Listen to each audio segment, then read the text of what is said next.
हाँ, तो अपन gaseous state में डिफ्यूजन तक और एफ्यूजन तक अपन ने देखा था पिछली क्लास में। मैं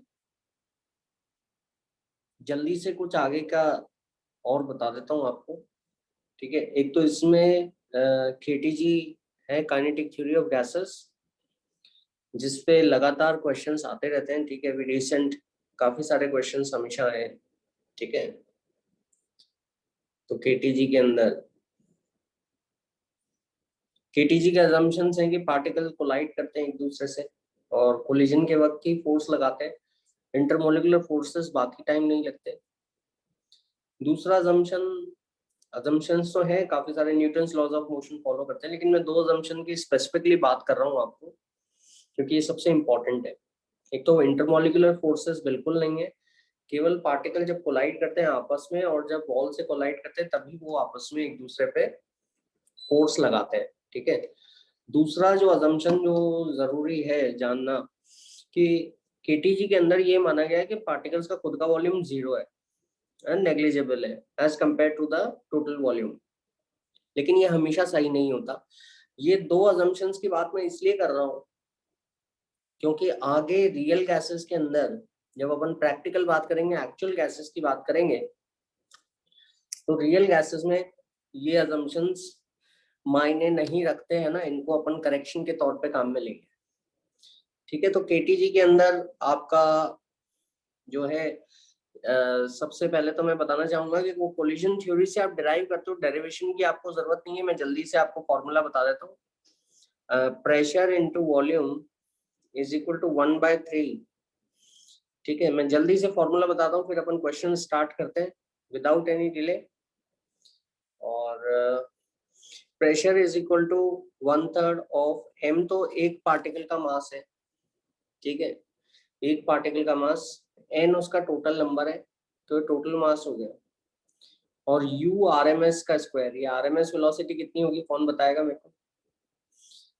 ठीक है, आर एम एस वेलोसिटी पता है आपको? नहीं पता तो मैं बता देता हूँ अभी।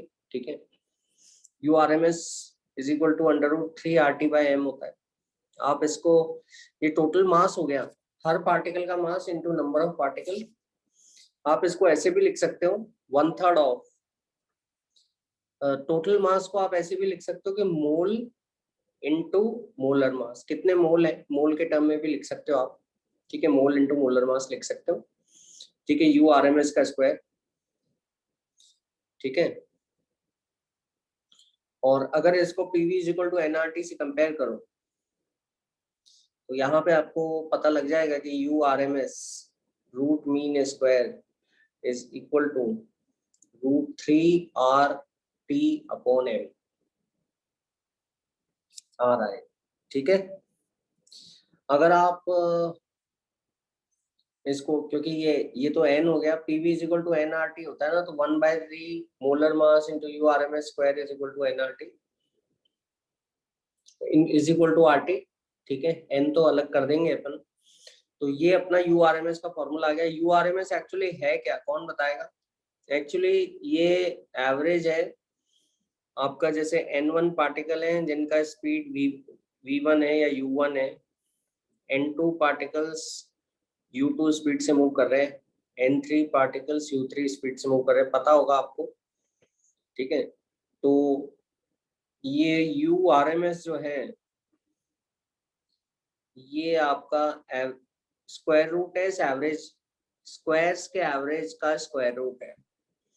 तो n1 पार्टिकल u1 स्पीड से मूव कर रहे हैं तो u1 का स्क्वायर, तो स्क्वायर ऑफ द स्पीड्स का एवरेज है। n2 पार्टिकल u2 स्पीड से मूव कर रहे हैं, n3 पार्टिकल जो है u3 स्पीड से मूव कर रहे हैं, उसका स्क्वायर ऐसे चलता जाएगा आपका, divided by total number of particle. ठीक है, काइनेटिक एनर्जी निकालने में ये आप जो एवरेज काइनेटिक एनर्जी निकालते हो। Good morning Zainab, I hope connection हो गया है ना, कोई प्रॉब्लम नहीं आ रही? यस तो सर। ठीक है, तो यहाँ पर अपन ये यू आर एम एस की बात करते हैं। क्लियर? दूसरी चीज जो है अपनी, जल्दी से मैं बताना चाहूंगा, इसको आप you R M S 3 RT/m, ये तो अपन ने इससे देखा PV is equal to NRT से कंपेयर किया।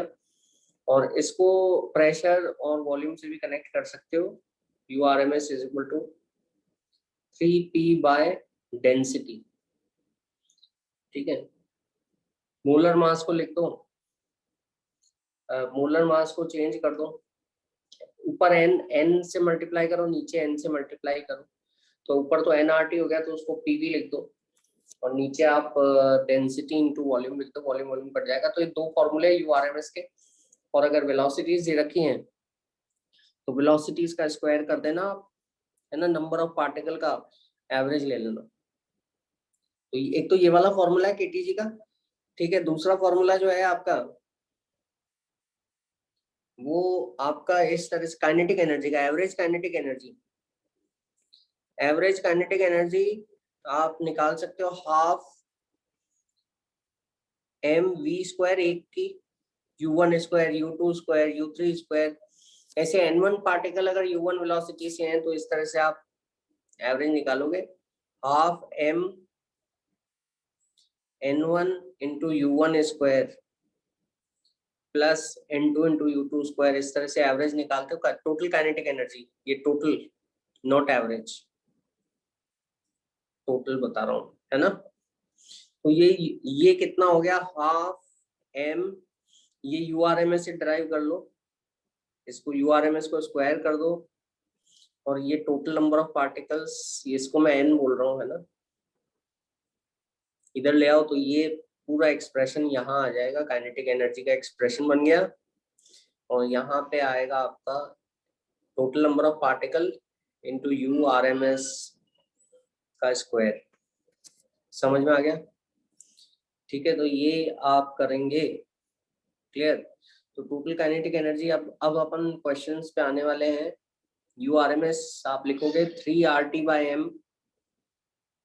ठीक है, इसको आप ऐसे भी लिख सकते हो, ये एक m छोटा है में एक पार्टिकल का मास है, एक एटम का या एक मॉलिक्यूल का, और n तो टोटल नंबर ऑफ पार्टिकल है। तो हाफ हो गया, half number of mole into molar mass. ठीक है, ये भी टोटल मास है, ये भी टोटल मास है ना, URMS का स्क्वायर। और इसको मैं 3RT/m लिख देता हूँ, तो 3/2 nRT। अब ये इंपॉर्टेंट बात है, तो average kinetic energy number of mole पे निर्भर करेगी और टेम्परेचर पे निर्भर करेगी, नेचर ऑफ गैस पे निर्भर नहीं करेगी आइडियल गैस के लिए। ये समझ में आ गया? रियल गैस में तो करती है, क्योंकि उसमें आपस में इंटरेक्शंस भी होते हैं। आइडियल गैस में अपन मान रहे हैं कि कोई इंटरेक्शंस नहीं है। समझ आ रहा है? आपस में कोई अट्रैक्टिव फोर्सेस नहीं है, कोई रिपल्सिव फोर्सेस नहीं है। तो 3/2 nRT होगा। अगर ke का एवरेज लोगे पर मोल, एक मोल का एवरेज लोगे, तो n को इधर ले आओ उल्टे हाथ पे, तो ये हो गया 3/2 RT। ठीक है, और पर पार्टिकल एवरेज लोगे, मोल में तो एवोगैड्रो नंबर के बराबर पार्टिकल है, के एवरेज के पर पार्टिकल। ठीक है, तो इसको Na से डिवाइड करो, क्योंकि ये तो मोल की है, तो मोल में 6.022 इंटू 10⁻23 पार्टिकल है। तो यहाँ अपन ने पार्टिकल से डिवाइड किया, तो R/Na आएगा के स्मॉल बोल्ट्जमान कांस्टेंट होता है ना 3/2 kT। क्या ये समझ में आ गया? सबके समझ में आया कि नहीं आया ये, है ना। अब क्वेश्चंस करते हैं अपन। तो टेम्परेचर, अच्छा, एवरेज काइनेटिक एनर्जी जो है आपकी, वो टेम्परेचर पे निर्भर करेगी। ये तो बोल्ट्जमान कांस्टेंट है, ठीक है। और total kinetic energy number of mole और टेम्परेचर दोनों पे निर्भर करेगी। क्वेश्चन करते हैं अपन। जल्दी से बताओ मेरे को, काइनेटिक एनर्जी ऑफ 0.6 मोल, 0.6 मोल का kinetic energy of a gas at 27 degree Celsius, ठीक है, 27 डिग्री सेल्सियस मतलब 300 कैलोरी, कितना है? 1122 जूल, बी 1681 जूल, सी 2245 जूल, ठीक है, और डी 2806 जूल। कितना होगा जल्दी से बताओ।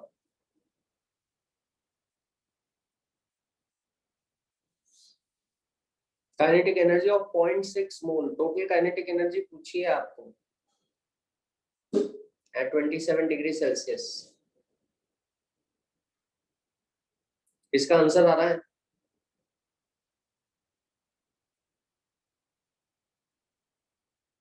नबील, फातिमा, शिफत, जैनब,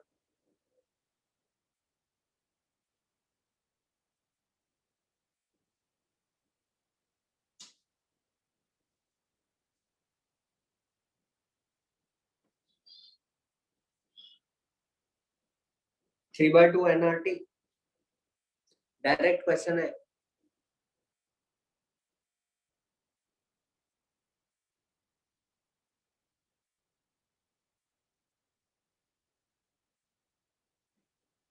आया आंसर?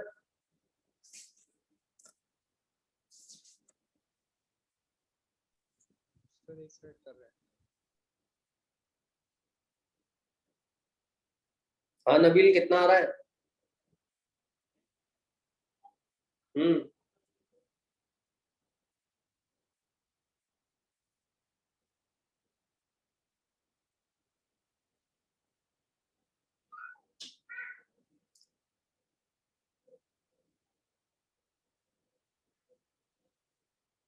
बड़ा सिंपल है, 0.6 into R N 3/2 N R into 300, समझ में आ गया? 300 कैलोरी, बस ये इतना सा करना और इससे आंसर आ जाएगा 2245। सी ऑप्शन है आंसर। हाँ जैनब, वेरी गुड, ठीक है, समझ में आ गया। तो ये तो आना ही चाहिए। आपने सिंपल सा फॉर्मूला लगा दिया कि 3/2 एन आर टी। अगर पर मोल पूछा था तो एन हटा देते आप, ठीक है, और अगर पर पार्टिकल पूछा जाता तो 3/2 के टी करते, के बोल्ट्जमान कांस्टेंट है। फिर दूसरी बात जो है आपकी, यू आर एम एस निकालनी है आपको, रूट मीन स्क्वायर स्पीड निकालनी है, ठीक है। या चलो एक क्वेश्चन पहले और करते हैं, फिर स्पीड की बात करते हैं, मॉलिक्यूलर डिस्ट्रीब्यूशन की। करेक्ट ऑर्डर ऑफ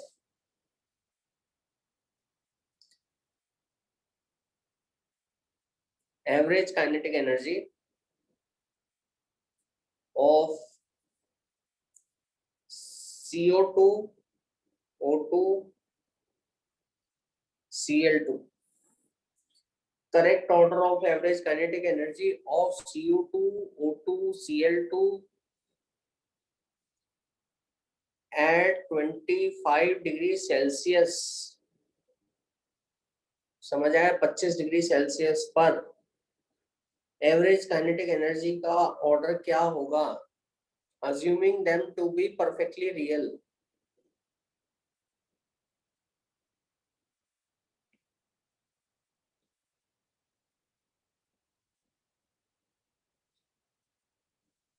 रियल मानते हुए इनका एवरेज काइनेटिक एनर्जी का ऑर्डर क्या होगा 25 डिग्री सेल्सियस पे?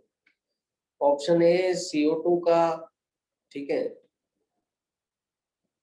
O2, Cl2, B CO2, O2, Cl2, C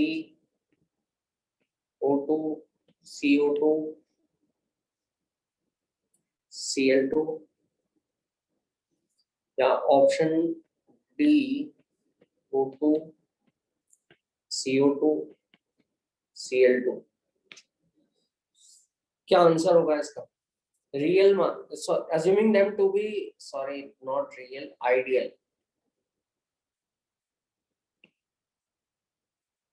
ideal मानते हैं, रियल मानते हुए तो कॉम्प्लिकेशंस और ज्यादा हो जाएंगे आपके बहुत।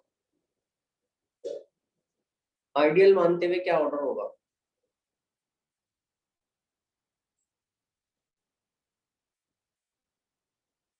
एवरेज काइनेटिक एनर्जी,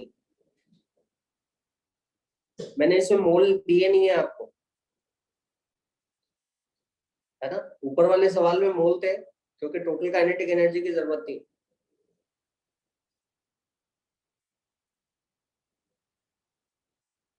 यहाँ आपको मोल नहीं दिए मैंने, क्योंकि एवरेज काइनेटिक एनर्जी है। क्या आंसर होगा, कौन बताएगा, जल्दी से बताओ। इतना टाइम नहीं लगना चाहिए, जल्दी, you have to be very quick. Nabeel, आवाज आ नहीं रही है आपकी। हाँ, चैट में दे सकते हो। हाँ Fatima, very good. Sir first वाला। हाँ, एक सेकंड में आवाज चेक कर लूं मेरा। हाँ, तो ऑप्शन डी होगा, एवरेज काइनेटिक एनर्जी जो है आपकी एन पे। हाँ हाँ, डी डी डी, ठीक है, डी होगा। आइडियल मानते हुए तो इंटरमोलिकुलर फोर्सेस मान ही नहीं रहे, है ना? और आइडियल मानते हुए तो एवरेज काइनेटिक एनर्जी 3/2 RT होती है, एन तो हटा देते हो आप, तो टेम्परेचर पे ही निर्भर करती है। टेम्परेचर तीनों का एक है तो एक होगा। हाँ, रियल गैसेस अगर मानोगे तो काइनेटिक एनर्जी अलग अलग होगी, क्योंकि इनके इंटरमोलिकुलर फोर्सेस अलग अलग है, तो वो चेंज कर देंगे इनकी काइनेटिक एनर्जी को। आइडियल मानते हुए तो केवल टेम्परेचर पे ही निर्भर करेगी। समझ आ गया? फिर अपन आगे चलते हैं मैक्सवेल बोल्ट्जमान डिस्ट्रीब्यूशन कर्व पे। ठीक है, ये अपन को y एक्सिस पर इसके भी क्वेश्चंस आते रहते हैं। क्वेश्चंस बड़े आसान होते हैं एक्चुअली, लेकिन अपन क्या है कि छोड़ आते हैं कि देखते हैं कि पता नहीं क्या है ये। देखिए यहाँ पर y एक्सिस पर या तो फ्रैक्शन हो सकता है,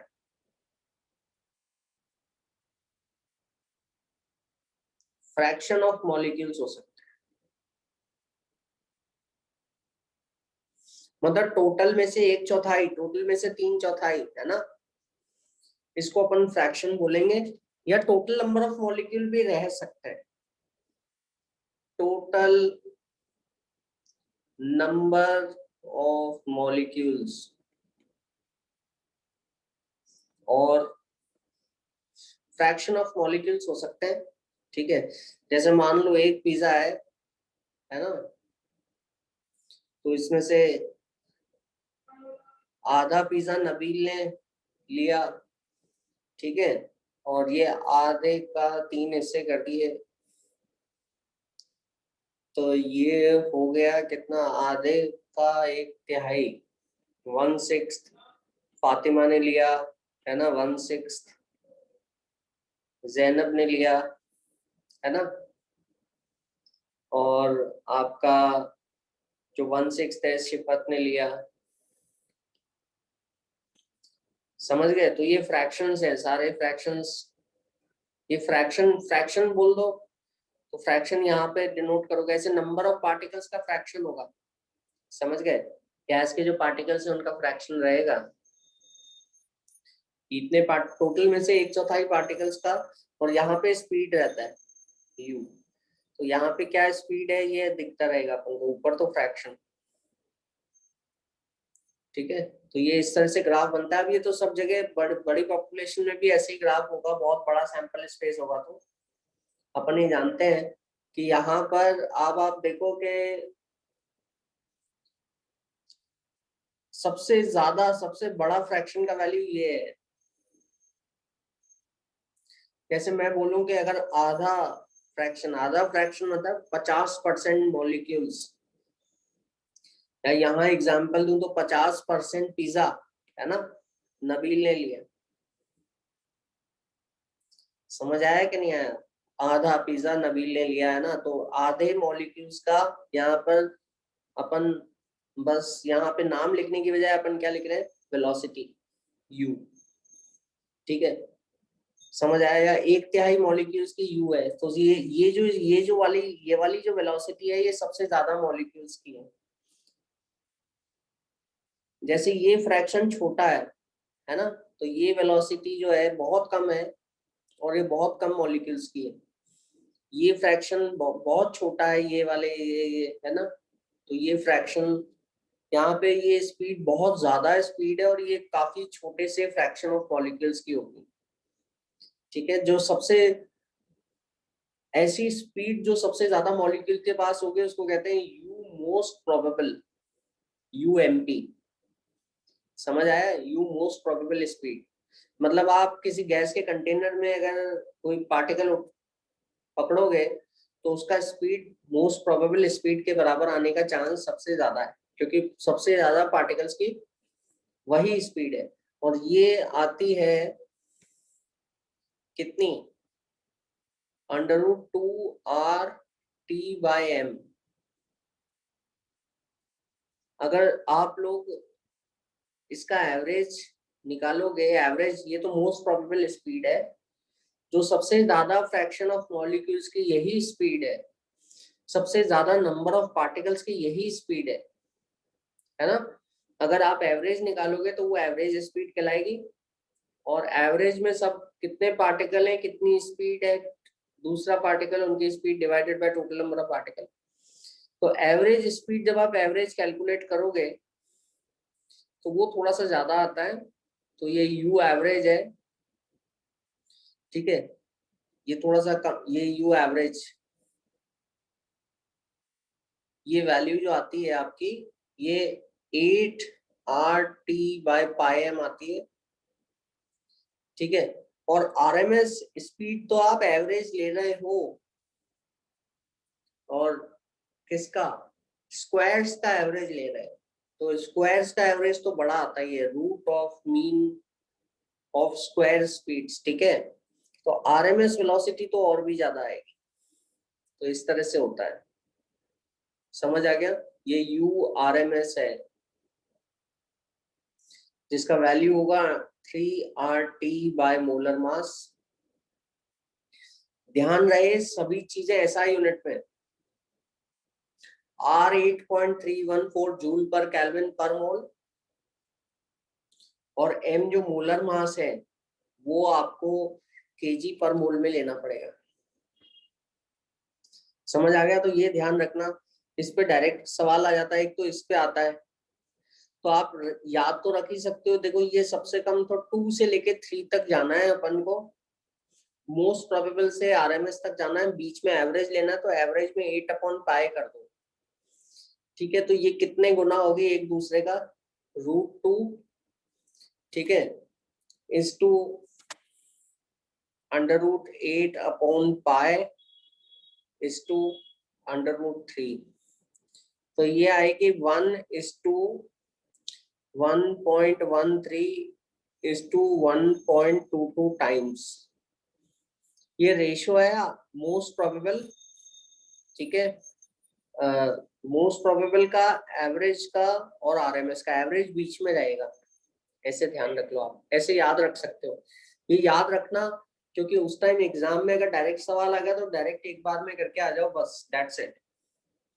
ये सोचने वोचने से तो ना होगा, भूल गए तो गए, समझ गए। तो ये ध्यान रखना है, फॉर्मूला अपन को ध्यान रखना है। फिर अपन क्वेश्चंस करते हैं। तो ये आई होप समझ में आ गया होगा सबके। ठीक है, एक बार और देख लो, कोई दिक्कत हो। यहाँ पे नंबर ऑफ मॉलिक्यूल दिखाए जा सकते हैं वाई एक्सिस पर, या फिर फ्रैक्शन भी दिखाया जा सकता है। आगे चलते हैं अपन क्वेश्चंस पे। क्वेश्चंस के अंदर सबसे पहला क्वेश्चन,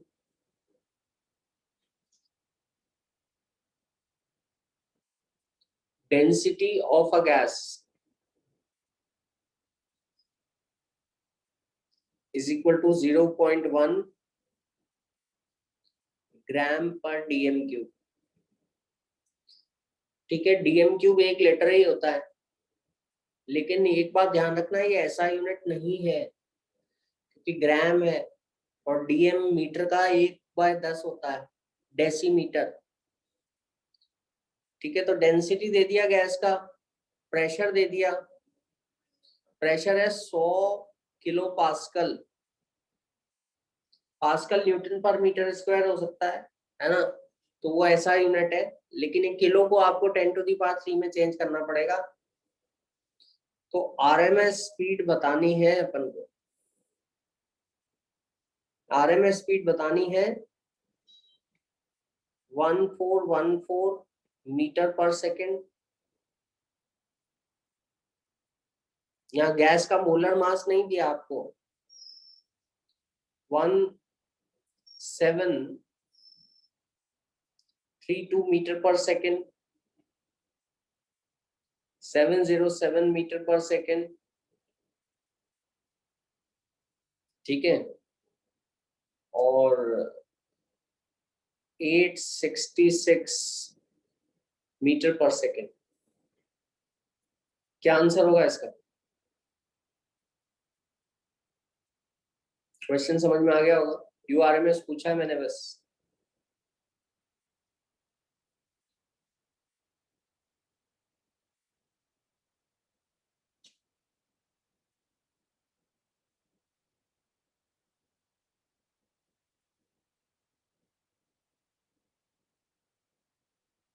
कितना आया?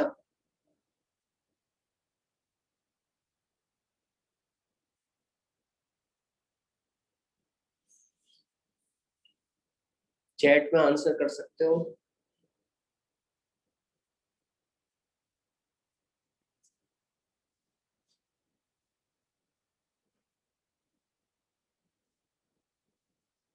ये क्वेश्चंस आते रहते हैं आपके sir B part, graphical.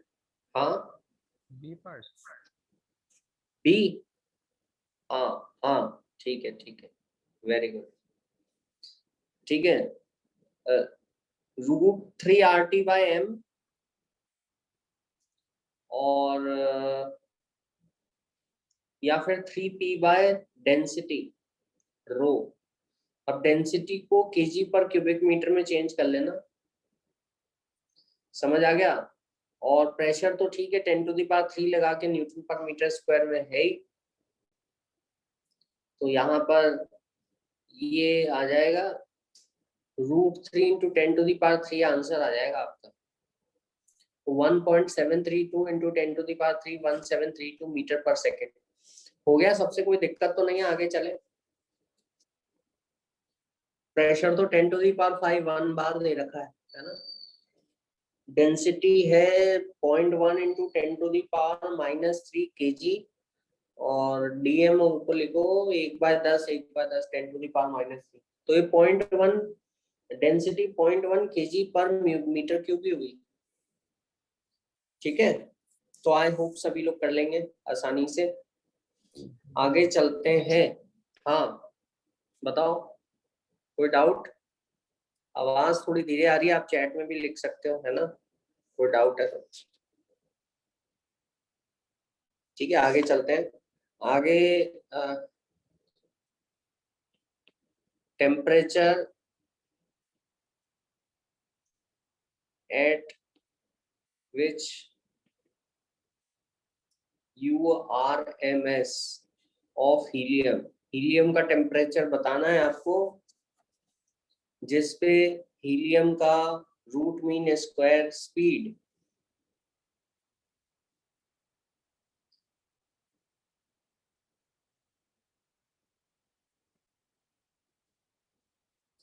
become equal to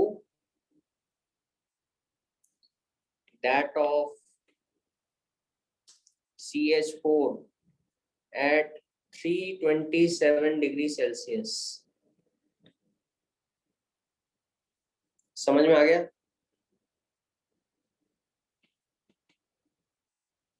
helium के किस टेम्परेचर पर उसकी आरएमएस स्पीड, मीथेन की आरएमएस स्पीड 327 डिग्री पर के बराबर हो जाएगी।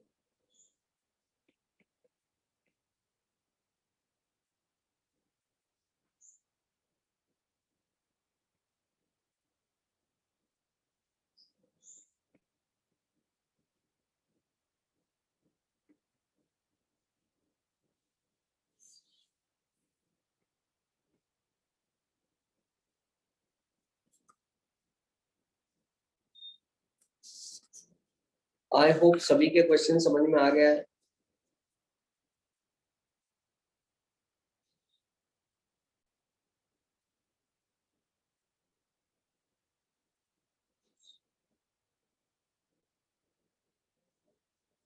कितना आंसर आ रहा है?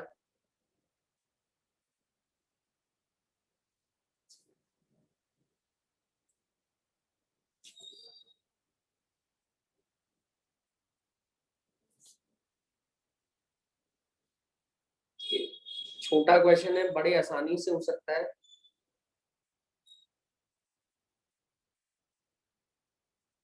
काफी इजीली मार्क्स आ जाते हैं, काफी सारे स्टूडेंट्स इसको मिस कर जाते हैं क्योंकि वो फॉर्मूला याद नहीं रखते।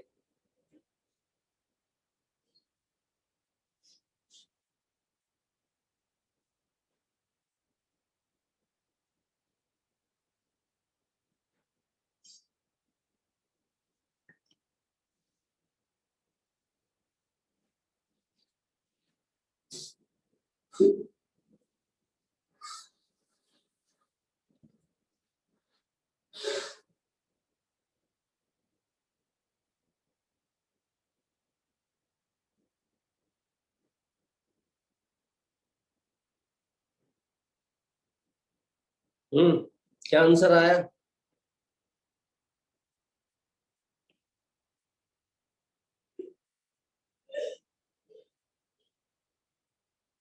शिफत बताओ। जैनब, फातिमा, नबील, जल्दी से बताओ।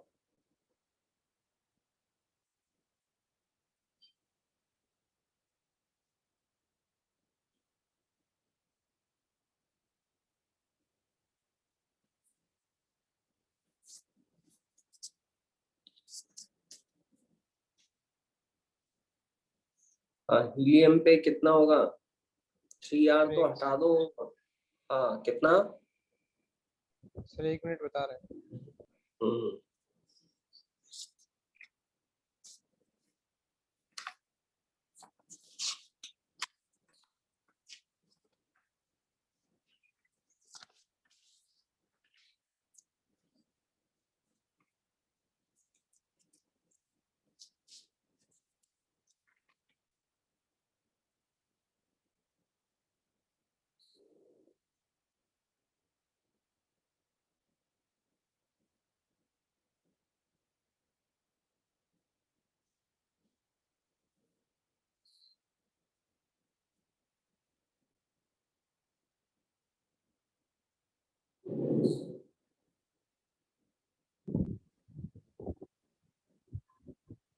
सर ने आ नहीं रहा सर, सी पर डाला है शायद।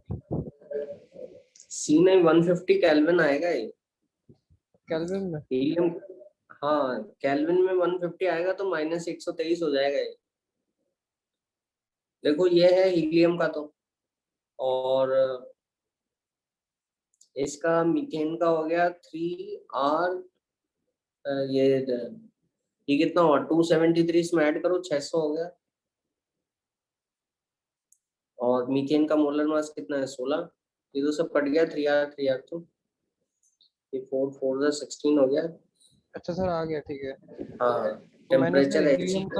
हीलियम का मैंने नीचे वो ले लिया 2। हाँ हाँ हाँ हाँ, वो गलत हो जाता है ना, ध्यान रखना, ये कॉमन सिली मिस्टेक हो जाते हैं, है ना। तो 150 केल्विन आया, ठीक है। अब कुछ क्वेश्चन आते हैं ग्राफिकल, अब ये ध्यान से सुनना, ये तो बहुत ही आसान होता है लेकिन सब छोड़ के आ जाते हैं, है ना। ध्यान से सुनना, ग्राफ अभी मैंने ड्रॉ किया था फ्रैक्शन ऑफ स्पीड का, ठीक है। अब इसमें अपन 2-3 केसेस ले लेते हैं। सेम गैस है, डिफरेंट टेम्परेचर,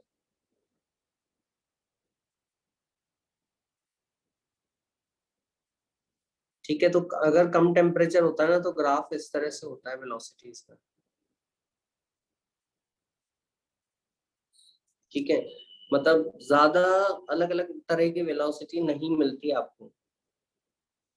लेकिन अगर हायर ये जैसे टेम्परेचर T1 है, और हायर टेम्परेचर पे क्या होता है, कुछ मतलब डिस्ट्रीब्यूशन बढ़ जाता है आपका। तो ये ग्राफ जो है ये ऐसे हो जाएगा, ये T2। तो T2 ग्रेटर देन T1। तो टेम्परेचर बढ़ाने पर पहले तो मोस्ट प्रोबेबल स्पीड जो सबसे ज्यादा पार्टिकल्स की थी वो ये थी U1। अब टेम्परेचर बढ़ा दिया तो T2 कर दिया तो ये मोस्ट प्रोबेबल स्पीड हो गई U2, है ना, जो सबसे ज्यादा पार्टिकल्स के पास है, सबसे ज्यादा पार्टिकल्स की वेलोसिटी U2 हो गई। लेकिन जो नंबर ऑफ पार्टिकल जिनकी सबसे ज्यादा वो फ्रैक्शन डिक्रीज हो गया। पहले फ्रैक्शन ज्यादा था, देखो ये जैसे मान लो पहले 60% मॉलिक्यूल्स की, या पॉइंट फ्रैक्शन में बोलो तो 0.6 मॉलिक्यूल्स की इतनी स्पीड थी U1। टेम्परेचर T2 बढ़ाने पर U2 स्पीड हो गई, स्पीड तो बढ़ गई, है ना, मोस्ट प्रोबेबल स्पीड बढ़ गई। और लेकिन वो जो फ्रैक्शन जो था, जो परसेंटेज था जिन मॉलिक्यूल्स की ये स्पीड थी, वो कम हो गया। क्यों? क्योंकि अब बाकी मॉलिक्यूल्स के देखो स्प्रेड ज्यादा हो गया ना, तो कुछ मॉलिक्यूल्स की बहुत कम, कुछ की बहुत ज्यादा स्पीड हो गई है, तो ये फ्रैक्शन कम हुआ। क्योंकि फ्रैक्शन को सभी को जोड़ोगे तो 1 आएगा, परसेंटेज को जोड़ोगे तो 100 आएगा। तो फ्रैक्शन बोल दो, परसेंटेज बोल दो, वो तो कम हो गया। क्यों? क्योंकि मॉलिक्यूल्स बिखर गए, अब अलग अलग बिखर गए, मतलब ऐसे अलग अलग स्पीड्स हो गई उनकी बहुत ज्यादा। समझ में आया? तो एक ही गैस है, दो ग्राफ है, इस तरह से चलेगा। पंप नीचे हो जाएगा, आगे खिसक जाएगा, ठीक है। और दूसरा केस बनता है अपना सेम टेम्परेचर, एक ही टेम्परेचर पे दो गैसेस H2HE, ठीक है, CH4। तो ये इस तरह से होगा। ये मोलर मास इसका कितना है? अच्छा, केजी पर मोल में लेना, ये ध्यान रखना।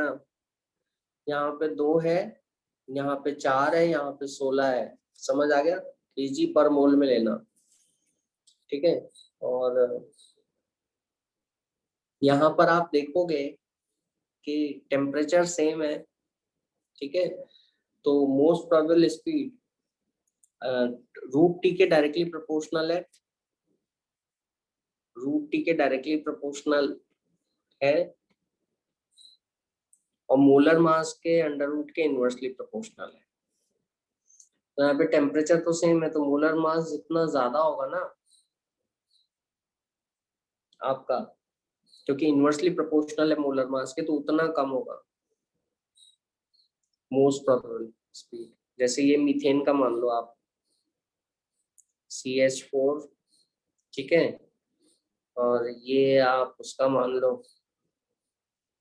हीलियम का मान लो, और ये ग्राफ आप हाइड्रोजन का मान लो। तो किसमें ज्यादा तरह तरह की वेलोसिटीज है? हाइड्रोजन में ज्यादा है। ये ग्राफ ज्यादा, मोस्ट प्रोबेबल ज्यादा आएगी ना, मोलर मास डिनोमिनेटर में कम है तो वैल्यू बढ़ जाएगी।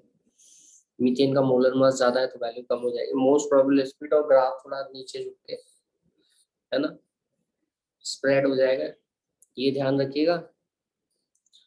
अगर अपन माने कि सभी कुछ बदल रहा है, गैस भी बदल रहा है, टेम्परेचर भी बदल रहा है, तब भी कंपेयर करना बड़ा आसान है। क्वेश्चंस आए हैं, वो क्वेश्चन पूरा लिखने की बजाय मैं आपको वैसे ही बता रहा हूँ, आप खुद कंपेयर कर सकते हो, ठीक है।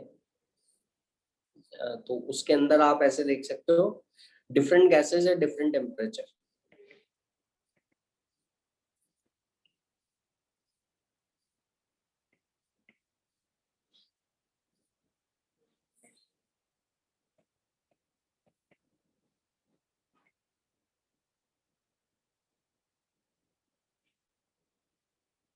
तो √T/m से आप कर लीजिए।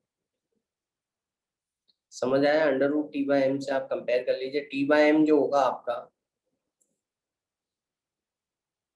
उससे कंपेयर कर सकते हो आप। T/m की वैल्यू कंपेयर कर लो, जिसका T/m ज्यादा होगा,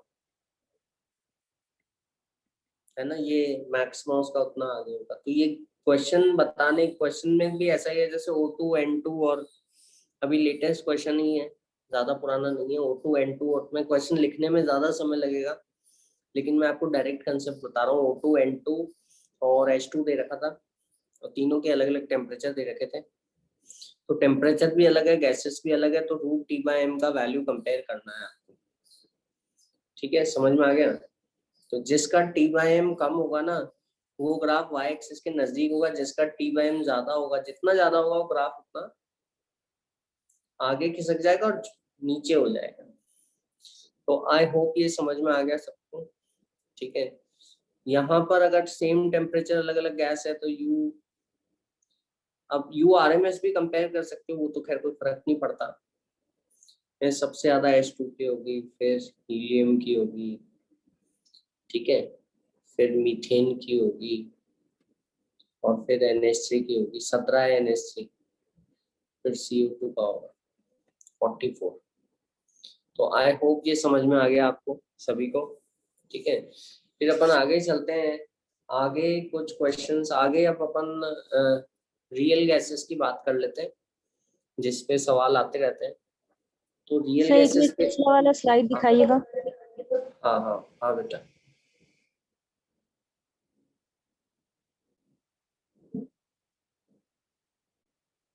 यस सर।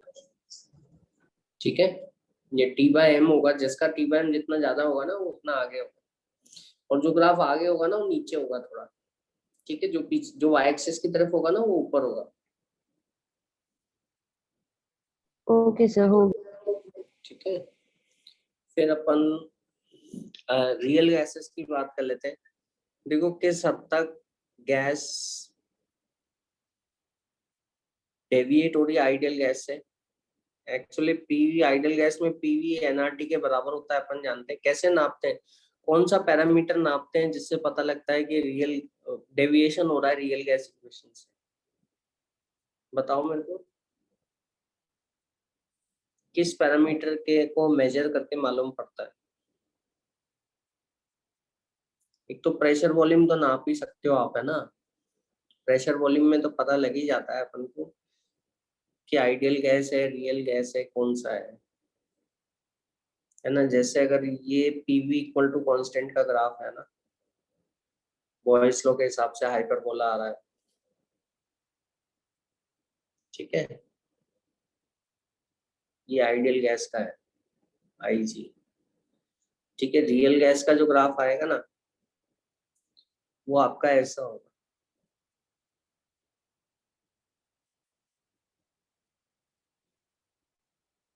ऐसा होगा।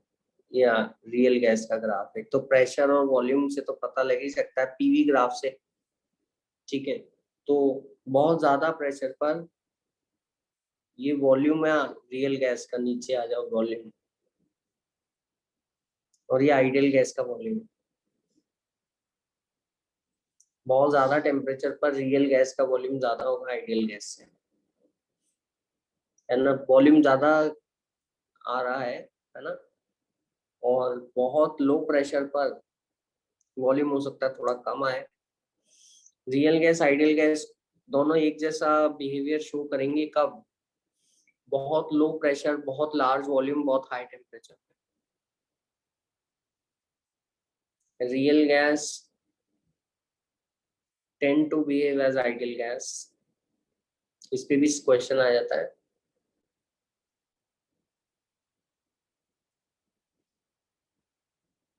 Eight very low pressure, very large volume,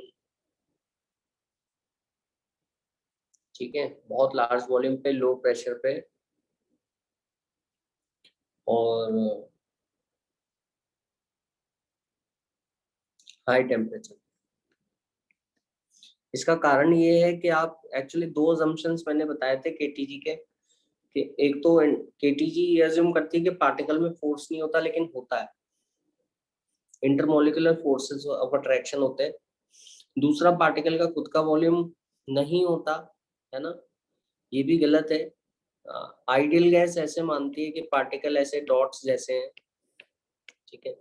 real gas जो है तुम्हारी, रियल गैस में सच्चाई ये है कि रियल गैस में पार्टिकल ऐसे हैं, समझ आ रहा है। इनका खुद का वॉल्यूम भी है, और इनका खुद का वॉल्यूम के कारण अवेलेबल वॉल्यूम कम होगा, और इनके आपस में अट्रैक्शन भी है ना, एक दूसरे को खींच भी रहे। तो ये अपन को ध्यान रखना पड़ेगा आइडियल गैस का बिहेवियर। अब हाई टेम्परेचर हाई वॉल्यूम लेते हो तो क्या होता है, अगर जब बहुत ज्यादा वॉल्यूम ले रहे हो तो इनका खुद का वॉल्यूम नेग्लिजिबल हो जाता है, फिर ये वॉल्यूम मायने रखेगा ही नहीं इनका, क्योंकि आपने वॉल्यूम बहुत बड़ा ले लिया। जब हाई टेम्परेचर लेते हो तो प्रेशर बहुत लो ले रहे हो, हाई टेम्परेचर में इनकी काइनेटिक एनर्जी बहुत ज्यादा होगी, बहुत ज्यादा होगी, तो इनका खुद का अट्रैक्टिव फोर्स कोई मैटर करेगा नहीं। तो मतलब ऐसा होगा कि रियल गैस आइडियल की तरह बिहेव कर रही है। मैंने आपसे पूछा था कि किस किस तरह से आप नापोगे, कौन सी चीज है जो आपको बताएगी कि रियल गैस है या आइडियल गैस है। वैसे तो मैंने आपके सामने ग्राफ ड्रॉ कर ही दिया, वो है प्रेशर वॉल्यूम ग्राफ, लेकिन एक्चुअल में सभी चीजों को एक साथ मिलाकर अपन कंपेयर कर सकते हैं। या तो प्रेशर और वॉल्यूम, दो चीजें बोल रहा हूँ मैं। कंप्रेसिबिलिटी फैक्टर Z से, ठीक है। कंप्रेसिबिलिटी फैक्टर होता है PV अपॉन nRT, ठीक है। PV अपॉन nRT होगा आइडियल गैस के लिए, Z बराबर 1 होता है, ठीक है। क्योंकि PV ये तो अपन जो नाप रहे हैं खुद, है ना। प्रेशर तो अपन खुद नाप सकते हैं मैनोमीटर लगा के, बैरोमीटर लगा के। वॉल्यूम अपन को दिख जाता है, वॉल्यूम कितना लिया है ना। तो ये तो प्रैक्टिकल डेटा नाप रहे हैं, और ये प्रेशर वॉल्यूम जो अपन नाप रहे हैं ना, ये अपन रियल गैस का ही नाप रहे हैं, क्योंकि रियल वैल्यूज नाप रहे हैं, ठीक है। वो एक वेटिंग में कौन है देखते हैं। तो ये समझ में आ गया आप लोगों के, ठीक है।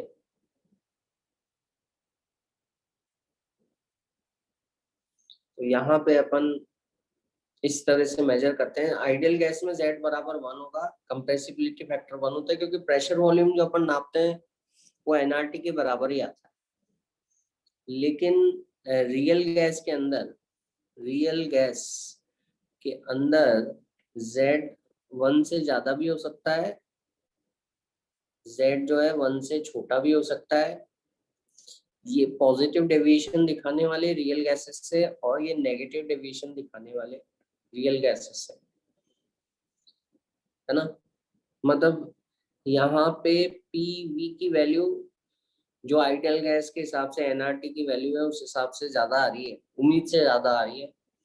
तो Z 1 से बड़ा हो गया PV अपॉन nRT, और यहाँ PV की वैल्यू, P इंटू V की वैल्यू nRT जो आइडियल गैस के लिए PV की वैल्यू थी उससे छोटी आ रही है। जाहिर सी बात है कि अपन इस चीज को एक सिंपल शब्दों में कोरिलेट कर सकते हैं, वो है यहाँ पे attractive forces are more dominant, ऐसे कहा जा सकता है।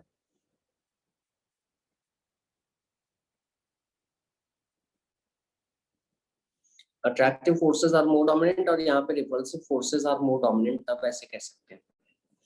समझ आ गया। तो Z का ग्राफ में ड्रॉ कर देता हूँ, ये तो आपको बता ही दिया। Z अपन को ये बताएगा Z का बदलना कि किस तरह से रियल गैस आइडियल गैस में बदलाव आ रहा है। यहाँ पे मैं, मेरा रेफरेंस है Z इज इक्वल टू 1। जब Z का वैल्यू PV अपॉन nRT 1 होगा तो ये Z equal to 1 ideal gas के लिए सही है, ठीक है। अब रियल गैस के लिए क्या होता है, रियल गैस के लिए ऐसा होता है, ये हीलियम का ग्राफ है, ये हाइड्रोजन का ग्राफ है, ये पॉजिटिव डेविएशन शो कर रहे हैं। इसका मतलब यहाँ अट्रैक्टिव फोर्सेस नहीं है, ऐसे बोला जाए, ठीक है। और रिपल्सिव फोर्सेस ज्यादा पावरफुल है। दूसरा ग्राफ जो मैं ड्रॉ करने जा रहा हूँ वो ऐसा है, ठीक है।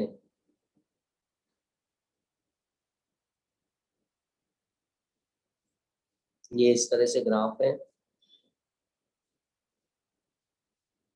जैसे कि ये N2O2, ठीक है, और ये है आपका CH4 और CH4 और CO2, ठीक है। हाँ, N2O2 CH4 CO2, ये आपके ग्राफ है। तो कुछ गैसेस तो रिपल्सिव फोर्सेस डोमिनेट कर रही है Z ग्रेटर देन 1 की टेरिटरी में। अच्छा, बाकी की गैसेस में ऐसा हो रहा है कि ये प्रेशर है ना, ये Z है, प्रेशर बढ़ाने पे पीवी कम आता है, जेड की वैल्यू छोटी आती है ना, इसलिए ग्राफ नीचे झुक रहा है ना। प्रेशर वॉल्यूम मेजर जो है आइडियल गैस का जो प्रोडक्ट है प्रेशर वॉल्यूम का, वो आइडियल गैस के प्रोडक्ट से छोटा आएगा, समझ गए।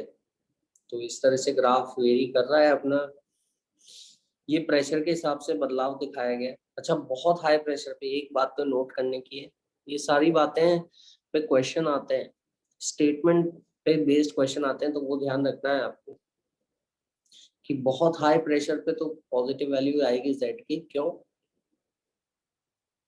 क्योंकि अपन जानते हैं कि ये कर्व ऊपर की तरफ जा रहा है ना।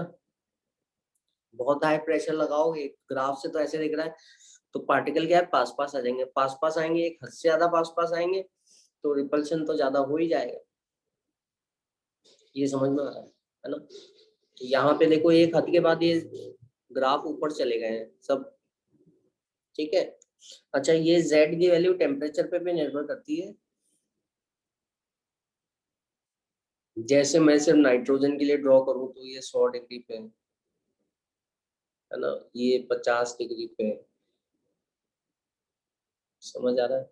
इस तरह से होता है, जितना कम टेम्परेचर होगा ना, हायर टेम्परेचर पे तो अट्रैक्शन तो मायने नहीं रखता, क्योंकि अगर मान लो दो पार्टिकल बहुत स्पीड से जा रहे हैं ना, हाई टेम्परेचर पे काइनेटिक एनर्जी इंक्रीज हो जाएगी, तो इनका अट्रैक्शन आपस में इनको अफेक्ट नहीं कर पाएगा ज्यादा। मतलब इनके अट्रैक्शन की जो एनर्जी है वो इतनी नहीं है कि इनकी काइनेटिक एनर्जी को ओवरकम कर पाए। लेकिन अगर धीरे धीरे जा रहे हैं ना, तो अट्रैक्शन इनको अफेक्ट करेगा, है ना। तो हाई टेम्परेचर्स पर तो आप देखिए अट्रैक्टिव, ये ग्राफ नीचे आया ही नहीं, जेड ऊपर चलता रहा, देखो। या आया भी होगा तो बहुत थोड़ा सा आया होगा, यहीं कहीं आके ऊपर निकल गया एकदम से। लेकिन जितना लो टेम्परेचर आपने लिया ना, उतना ग्राफ नीचे झुक के फिर ऊपर गया है, देखो।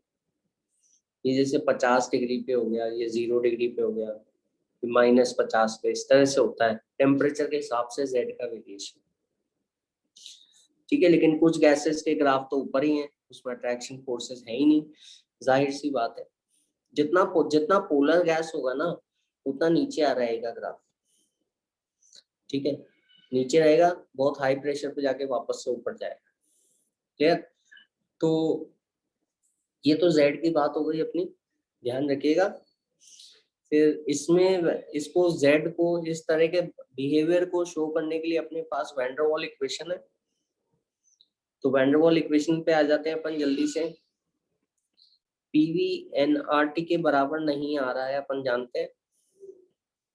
नापा गया पीवी एनआरटी के बराबर नहीं आ रहा है, क्योंकि आइडिया ये रियल गैस का है, ठीक है।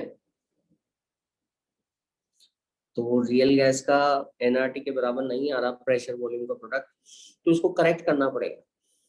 प्रेशर जो आ रहा है कम आ रहा है ना। प्रेशर जो लिया है ना अपन ने, जो अपन नाप रहे हैं, वो कम है आइडियल गैस से। क्योंकि मान लीजिए आइडियल गैस का तो पार्टिकल ऐसे टकराएगा, दीवार पे प्रेशर लगाएगा, ठीक है, तो ज्यादा प्रेशर लगाएगा।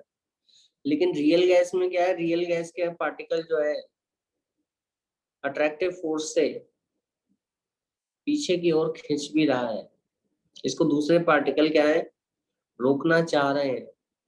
रोकना चाह रहे हैं तो इसकी स्पीड पे ब्रेक लग जाएगा, ये कम स्पीड से टकराएगा, है ना। नतीजा ये होगा कि आपका ये जो प्रेशर है कम लगेगा, ये वाला रियल गैस का प्रेशर आइडियल गैस से कम लगेगा। तो उसको बढ़ा दो, प्रेशर को करेक्ट कर दो, AN²/V² अपन जानते ही हैं, इसको बढ़ा दिया अपन ने, है ना। ये इसमें जो अट्रैक्टिव फोर्स लग रहे थे ना,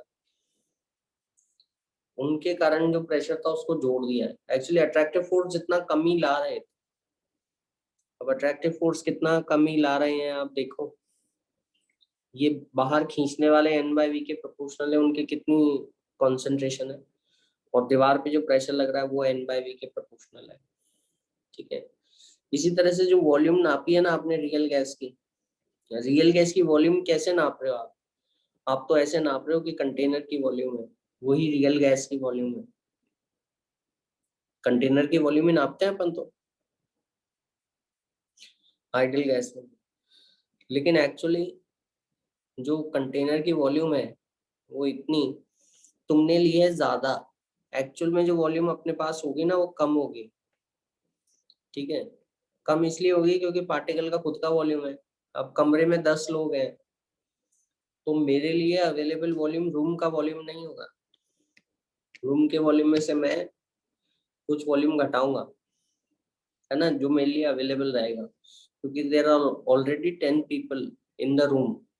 ठीक है, तो यहाँ पर क्या होगा कि यहाँ पे जो वॉल्यूम मैंने लिया है, जो अपने कंटेनर का वॉल्यूम लिया है वो ज्यादा है। असल में मेरे पास जो वॉल्यूम होगा वो कम होगा। ठीक है, v माइनस एन बी कर देंगे अपन। ये बी तो है एक्स, ये प्रेशर करेक्शन है, A N square by V square. और बी तो है आपका जो एक्सक्लूडेड वॉल्यूम पर मोल।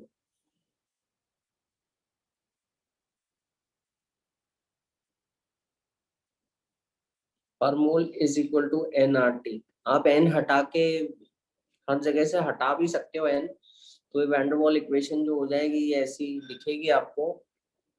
यहाँ लिख रहा हूं मैं, अगर आप एन हटा देते हो तो P plus a V m square, molar volume का स्क्वायर, ये एन से डिवाइड कर दूं। ठीक है, V m minus b equal to R T, एक मोल के लिए ऐसा होगा। ये समझ में आ गया? अच्छा, बी का वैल्यू कितना होगा मॉलिक्यूल के वॉल्यूम के हिसाब से, बता सकते हो एक्सप्रेशन? एक्सक्लूडेड वॉल, अगर volume of the molecule V m है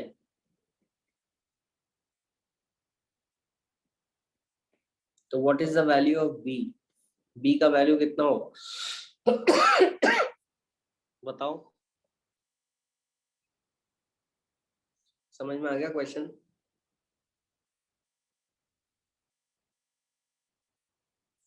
शीबा जैनब, मॉलिक्यूल का अगर वॉल्यूम बी है, ये ऐसे निकालते हैं कि देखो ये दो मॉलिक्यूल है आपस में टच कर रहे हैं तो इतना एरिया में तो जा ही नहीं सकते इसमें। उसका रीजन है कि सॉलिड स्फीयर माने गए हैं बड़े, और ये क्या है, स्फीयर के सेंटर इससे पास नहीं आ सकते क्योंकि रिजिड स्फीयर माने गए हैं। तो इतना वॉल्यूम दो पार्टिकल के लिए एक्सेसिबल नहीं है ना, तो उससे निकालते हैं एक पार्टिकल के लिए उसका आधा वॉल्यूम एक्सेसिबल नहीं है। तो इस स्फीयर का वॉल्यूम है 4/3 पाई 8 आर क्यूब। आर तो उसका मॉलिक्यूल का वॉल्यूम रेडियस है, तो ये मॉलिक्यूल का 4/3 पाई आर क्यूब तो मॉलिक्यूल का वॉल्यूम हो गया। तो 8 टाइम वी मॉलिक्यूल, ये दो मॉलिक्यूल के लिए एक्सक्लूडेड स्पेस है कि यहाँ इतने, अगर ये पॉइंट पार्टिकल होते हैं ना तो पॉइंट पार्टिकल तो चले जाते हैं अंदर। तो दो के लिए, तो एक के लिए इतना होगा 4 VM, और एक मोल के लिए होगा 4 volume of molecule into Na, ये होगा बी का वैल्यू। एक तो ये ध्यान रखना है, बी की यूनिट ध्यान रखनी है सबसे पहले।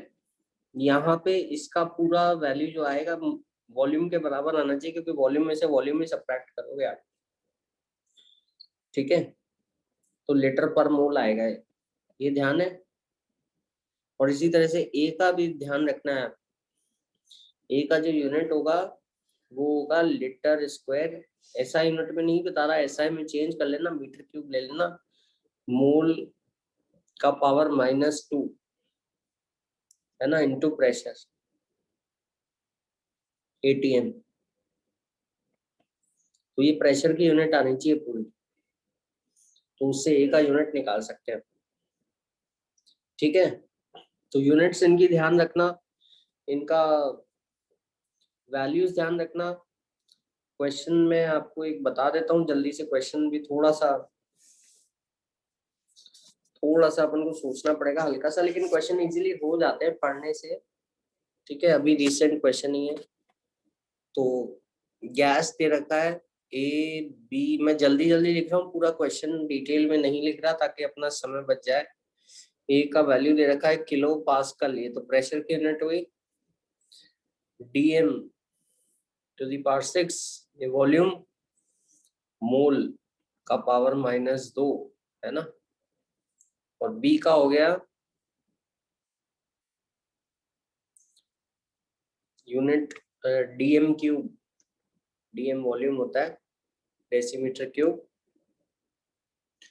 मोल। ये अभी रिसेंट क्वेश्चन है, मेंस का क्वेश्चन है 2019 का। नीट में भी ऐसी सेम क्वेश्चन आते हैं है ना, तो उसमें तो खैर कोई इतना फर्क है नहीं, बस एग्जाम का नाम अलग अलग है। तो ये वैल्यू दे रखे 6.42, ये 155.21, मैं जल्दी जल्दी लिख रहा हूँ। 431.91, 155, ये वैल्यू 642 है।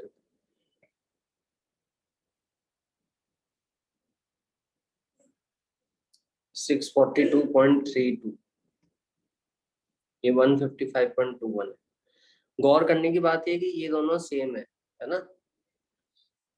मैं आपको बता रहा हूँ कहाँ आपको सोचना है। दूसरा जो वैल्यू दे रखा है बी का, ये है 0.05196, 0.04136, 0.05196, और यहाँ पे भी गौर करने वाली बात ये 0.4382 के ये और ये वैल्यू सेम दे रखी है।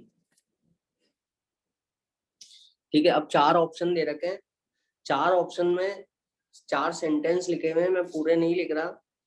एक तो बात कर रहा है कंप्रेसिबिलिटी की, एक तो बात कर रहा है वॉल्यूम की। मतलब हर में पहला सेंटेंस के 2 स्टेटमेंट है वॉल्यूम, वॉल्यूम सी और ए का। पूरा ऑप्शन नहीं लिख रहा, सेंटेंस है बड़ा इसलिए कि सी और ए का वॉल्यूम में से C will occupy more volume than A, C will occupy less volume than A will occupy more volume या then C, A will occupy less volume, ऐसे घुमा फिरा के लिखा हुआ है ना। बात मैं आपको बता रहा हूँ, सेंटेंस का एक हिस्सा तो ये है C और A का वॉल्यूम, सेंटेंस का दूसरा हिस्सा जो ऑप्शन में दे रखा है, एक ही ऑप्शन में C और A की वॉल्यूम की बात की गई है और B और D के कंप्रेसिबिलिटी की बात की गई है। B और D मतलब ऐसे बोला गया C will occupy more volume than A and B is more compressible than D या B is less compressible than D। 4 sentence में चारों में शब्दों में बदलाव कर दिया गया है। तो मैं पूरे सेंटेंस लिखने की बजाय सिर्फ कीवर्ड लिख रहा हूं आपके लिए, समझ गए होंगे आप।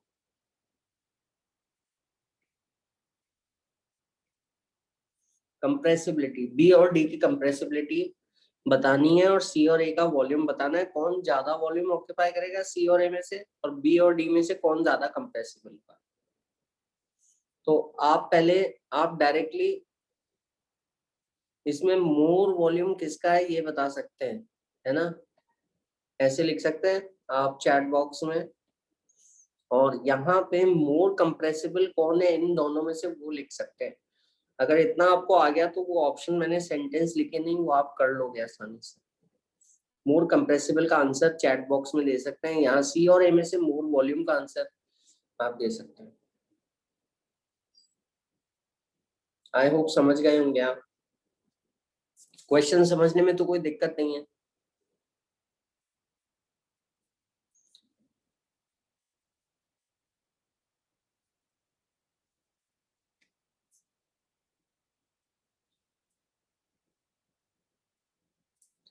क्वेश्चन समझ में आ गया तो बिल्कुल ठीक है। क्वेश्चन समझ, half of the job is done. ठीक है सर एक बार बता दिए। हाँ देखो, ये तो टेबल दे रखा है वैन कांस्टेंट का 4 गैसेस का, ABCD का। ठीक है, अब फिर 4 सेंटेंस भी लिखे हुए हैं। 4 सेंटेंस में ऐसा बोला गया है कि सी इज मोर, कि इसमें से पूछा गया कौन सा सेंटेंस सही होगा। जैसे मान लो ऑप्शन ए में लिखा है C is more compressible than A, C will occupy more volume than A. ठीक है, और B is more compressible than D. फिर दूसरे सेंटेंस में लिखा है कि C will occupy less volume than A और B is more compressible than D. तीसरे में लिखा है A will occupy more volume than C और इसी में लिखा है कि D is more compressible than B. इस तरह से 4 स्टेटमेंट लिखे हुए। तो कुल मिला के स्टेटमेंट ना लिख के मैंने तुम्हें समरी बता दी कि देखो सी और ए के तो वॉल्यूम की बात की गई है और ये पूछा गया है कि कौन ज्यादा वॉल्यूम कौन कम वॉल्यूम लेगा, है ना। और बी और डी के अंदर कंप्रेसिबिलिटी की बात की गई। क्वेश्चन समझ में आ गया सभी के? जी सर। है ना, क्वेश्चन आई होप समझ में आ गया होगा। जैसे ऑप्शन दे रखा है gas C will occupy lesser volume than gas A. Volume के बारे में बात की गई है। Gas B will be less compressible than gas D, ये बात की गई। ठीक है, तो ऐसे 4 स्टेटमेंट दे रखे। तो कुल मिला के अगर सी और ए का वॉल्यूम समझ में आ गया और बी और डी का कंप्रेसिबिलिटी समझ में आ गई तो तुम आंसर कर दोगे, सही स्टेटमेंट चुन लोगे, है ना। तो 1 सेकेंड इसको कीजिएगा, ठीक है। Just excuse me for 1 second और ड्रिंकिंग वाटर।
आई होप सबसे हो रहा है क्वेश्चन।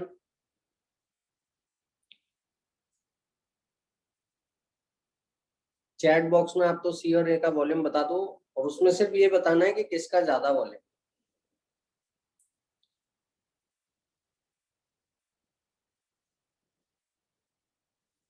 इसमें बताया है कि बी ज्यादा कंप्रेसिबल है। हाँ, दो दो बातें बतानी है आपको, कंप्रेसिबिलिटी बी और डी की और वॉल्यूम, क्योंकि एक ही सेंटेंस में 2 बातें कंपेयर की गई है।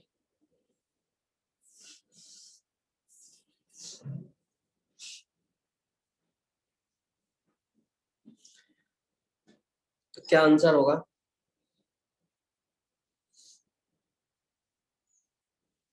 हाँ देखो, पहले वॉल्यूम की बात कर लेते हैं, सी और ए का। सी और ए का बी जो है ना, वैसे पूरा इक्वेशन लिखने की जरूरत नहीं है, ठीक है। वैसे ओरली सोचा जा सकता है इसको। सी और ए के लिए बी का वैल्यू सेम है। इसका ये मतलब निकलता है कि जो पार्टिकल्स हैं उनका एक जैसा साइज है, यही मतलब हुआ, है ना। जिसका साइज बड़ा होगा ना उसका बी ज्यादा होगा। समझ आया? क्लियर? क्योंकि बी गैस का खुद का एक्सक्लूडेड वॉल्यूम है, मतलब जो पार्टिकल। समझ आ रहा है कि नहीं आ रहा? तो जिसका साइज मॉलिक्यूल का खुद का बड़ा रहेगा उसका बी बड़ा रहेगा, है ना। तो यहाँ पे बी और डी के अंदर, सॉरी ए और सी का, ए और सी में, ए और सी के अंदर बी तो बराबर है, साइज एक जैसा है दोनों का। लेकिन यहाँ देखिए ए और सी में ए का वैल्यू ज्यादा है, मतलब इंटरमोलिकुलर फोर्सेस ज्यादा है ना। हाँ, ए में इंटरमोलिकुलर फोर्सेस ज्यादा हैं तो आपस में खिंचाव ज्यादा हो रहा है ना। खिंचाव पार्टिकल्स का अंदर की ओर ज्यादा हो रहा है, आपस में एक दूसरे को ज्यादा खींच रहे हैं। ज्यादा खींचने के कारण आप उसको ज्यादा कंप्रेस कर सकते हो। समझ आ रहा है कि नहीं आ रहा?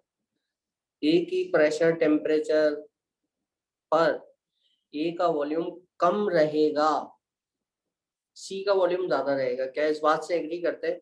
ए का वॉल्यूम कम रहेगा, सी का ज्यादा रहेगा, क्योंकि the magnitude of intermolecular forces for A R larger, है ना, they are going to pull the molecules more closer towards each other। बात तो ये हो गई एक तो। ठीक है, दूसरी बात कंप्रेसिबिलिटी की बात करें कि अपन प्रेस कर रहे हैं, बी और डी पे आ जाओ। जैसा कि मैंने आपको बताया कि बी और डी की जो ये वैल्यू है इंटरमोलिकुलर फोर्सेस, ए इंटरमोलिकुलर फोर्सेस के बारे में जानकारी देता है। इंटरमोलिकुलर फोर्सेस तो एक जैसे हैं, बी और डी के मॉलिक्यूल आपस में एक दूसरे को बराबर फोर्स से खींच रहे हैं, लेकिन डी के जो पार्टिकल हैं वो ज्यादा बड़े हैं, है ना, डी के जो पार्टिकल हैं वो ज्यादा बड़े हैं। ठीक है, फोर्सेस तो एक जैसे हैं, और सी के जो बी के जो पार्टिकल, ये डी हो गया और ये बी हो गया, बी के जो पार्टिकल है वो छोटे हैं, है ना, यहाँ पे 0.4 है और वो 0.04। तो ज्यादा कंप्रेस किसको किया जा सकता है, कहाँ ज्यादा जगह अवेलेबल है अपने पास, बी को ज्यादा कंप्रेस किया जा सकता है। तो B is more compressible than D. ठीक है, और ए और सी में C will have more volume than A. इसमें से इस ऑप्शन को सेंटेंस को चुनना है। 4 सेंटेंस ऐसे लिखे हुए आए थे, आई होप सभी के समझ में आ गया। ठीक है, बी को वैसे यस सर। है ना, तो बी हो गया, बी की जो वैल्यू है, छोटे स्मॉल बी की जो वैल्यू, जैसा कि मैंने आपको बताई है, बी का वैल्यू ये 4 into molecular volume into N A, molecule के वॉल्यूम के डायरेक्टली प्रोपोर्शनल होता है। जैसे कुछ हद तक तो अपन खुद भी देख सकते हैं, H2 का बी बड़ा होगा हीलियम से, क्योंकि ये ज्यादा वॉल्यूम घेर रहा है ना, और CO2 का बी और भी ज्यादा होगा क्योंकि लीनियर है। समझ आया? बड़ा मॉलिक्यूल है, उससे भी आप बी के वैल्यू देख सकते हो, मॉलिक्यूलर वॉल्यूम थोड़ा ज्यादा होगा।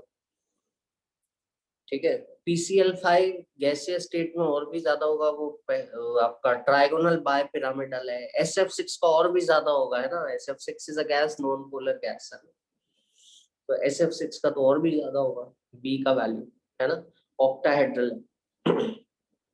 तो ऐसे बी की वैल्यू आ सकते हैं। इंटरमोलिकुलर फोर्सेस जो हैं ए की ओर इशारा कर रही हैं, ए इसको नाप रहा है एक्चुअली कि इंटरमोलिकुलर फोर्सेस कितने हैं।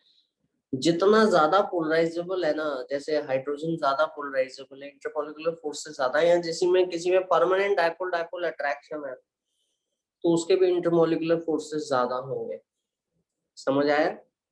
ठीक है, तो ये आपका वैन डर वाल इक्वेशन से संबंधित क्वेश्चंस हैं। फिर नेक्स्ट आता है अपना, ठीक है, इसके अंदर एक सेकेंड,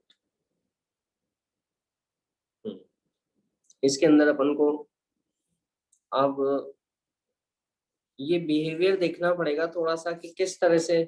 एक तो ये वैन डर वाल इक्वेशन की बात हो गई। ठीक है, अब मैं जल्दी से बात कर लेता हूँ कुछ और जिस पे क्वेश्चंस आते हैं, कि अब अपन वापस से अपने z की तरफ चलते हैं। PV is equal to NRT से z का वैल्यू 1 आना चाहिए था, थ्योरेटिकल जो आ नहीं रहा है ना, वो z कहीं में तो ऊपर जा रहा है, कहीं में नीचे होके ऊपर जा रहा है, बहुत हाई प्रेशर पे, टेम्परेचर पे भी z अलग अलग हो रहा है, ये अपन ने देखा है। इन सब बात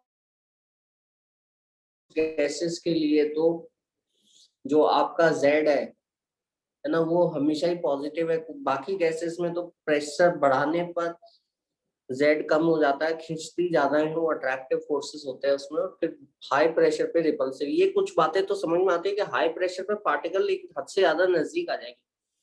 जैसे केमिकल बॉन्डिंग में अपन देखते हैं ना कि इक्विलिब्रियम डिस्टेंस होता है, एटम आते हैं बॉन्ड लेंथ के बराबर दूरी पे रुक जाते हैं, फिर उससे ज्यादा करोगे तो रिपल्सिव फोर्स डोमिनेट करता है। ऐसे बहुत हाई प्रेशर पे भी क्या होगा, रिपल्सिव फोर्स डोमिनेट हो जाएंगे, तो प्रेशर वॉल्यूम उम्मीद से ज्यादा आएगा, z ग्रेटर देन 1 हो जाएगा, है ना। थोड़ा सा वॉल्यूम घटाओगे तो मॉलिक्यूल थोड़ा सा पास पास आएंगे, पहले तो अट्रैक्शन बढ़ेगा, है ना, अट्रैक्शन बढ़ेगा बढ़ेगा बढ़ेगा, और बहुत ज्यादा पास ले आए तो क्या होगा, रिपल्शन फिर बढ़ जाएगा, फिर Z1 से बड़ा हो जाएगा।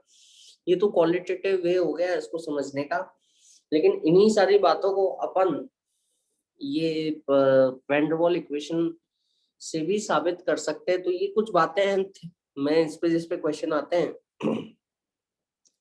ये बताना चाहूंगा। तो मैं इसको ऐसे लिख रहा हूँ जैसा कि मैंने बताया था, PA/VM², ठीक है। ये n² को डिवाइड कर दिया तो मोलर वॉल्यूम, या n की वैल्यू 1 ले लो, n तो ठीक है, n तो वो तो अपन जस्ट ऐसे ही ले रहे हैं, है ना। तो ये RT हो गया, ये हो गई वैन डर वाल इक्वेशन। अब इसमें आपका जो प्रेशर है, आपका प्रेशर का range moderate to high pressure, बहुत ज्यादा हाई नहीं है, इस रेंज तक की जो वैल्यू आती है ना।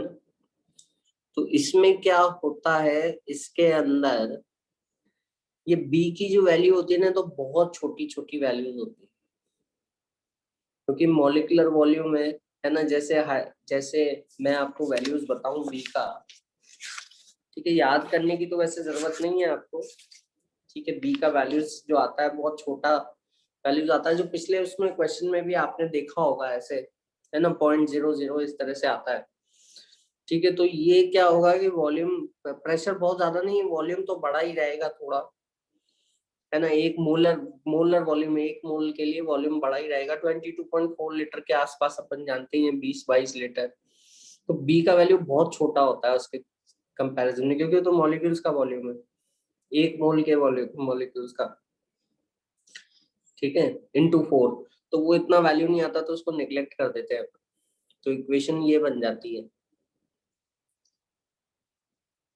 ये आप जब डेटा देखते हैं तो उससे भी मालूम पड़ जाता है।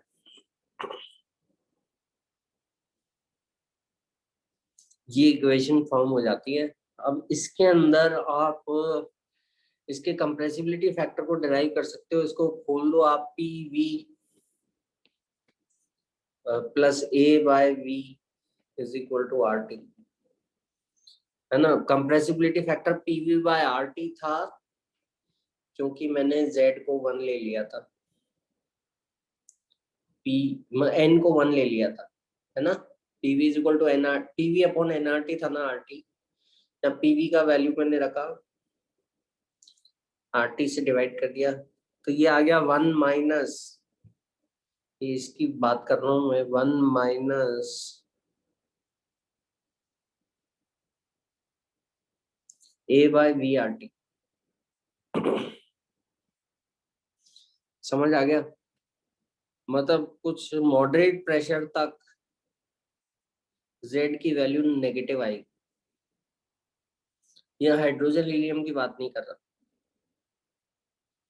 समझ आया, उसका भी बताते हैं। ये समझ गया, ये तो पॉजिटिव वैल्यू होगी ना पूरी, वॉल्यूम RTA, तो ये 1 से कम आएगा Z। तो इस कारण से शुरुआत में प्रेशर बढ़ाने पे एक कर्व ऐसे नीचे की ओर जाता है। उसके बाद जब आप प्रेशर बहुत ज्यादा, अच्छा कितना अट्रैक्टिव फोर्स है वो आपको, कितना ज्यादा कंप्रेसिबल है वो A पे डिपेंड करेगा। A आपको बताएगा कि कितना कंप्रेसिबिलिटी आ सकती है, ठीक है। जिसका जितना ज्यादा A होगा ना, उतना ज्यादा वो कंप्रेसिबल। फिर दूसरा, जब आप प्रेशर बहुत हाई कर देते हो, बहुत हाई प्रेशर कर देते हो, तो यहाँ पे अट्रैक्टिव फोर्सेस आर डोमिनेटिंग, ऐसे भी लिख सकते हैं अपन, ठीक है। बहुत हाई प्रेशर पे क्या होगा, बहुत हाई प्रेशर पे अब आप इस इक्वेशन को वापस से अप्रोक्सीमेट करो, ठीक है। बहुत हाई प्रेशर पे क्या होगा, वॉल्यूम बहुत छोटा हो जाएगा, फिर आप इसको निग्लेक्ट नहीं कर सकते, क्योंकि वॉल्यूम भी कम हो गया, B मॉलिक्यूलर वॉल्यूम है वो भी कम हो गया। तुम छोटे को छोटे से निग्लेक्ट नहीं कर सकते, V-B, है ना। लेकिन प्रेशर बहुत बड़ा हो गया तो इसको निग्लेक्ट करा जा सकता है, A/V²। तो इक्वेशन ये बन गई, समझ गए, PV minus PB is equal to R T, 1 mole के लिए लिख रहा हूँ।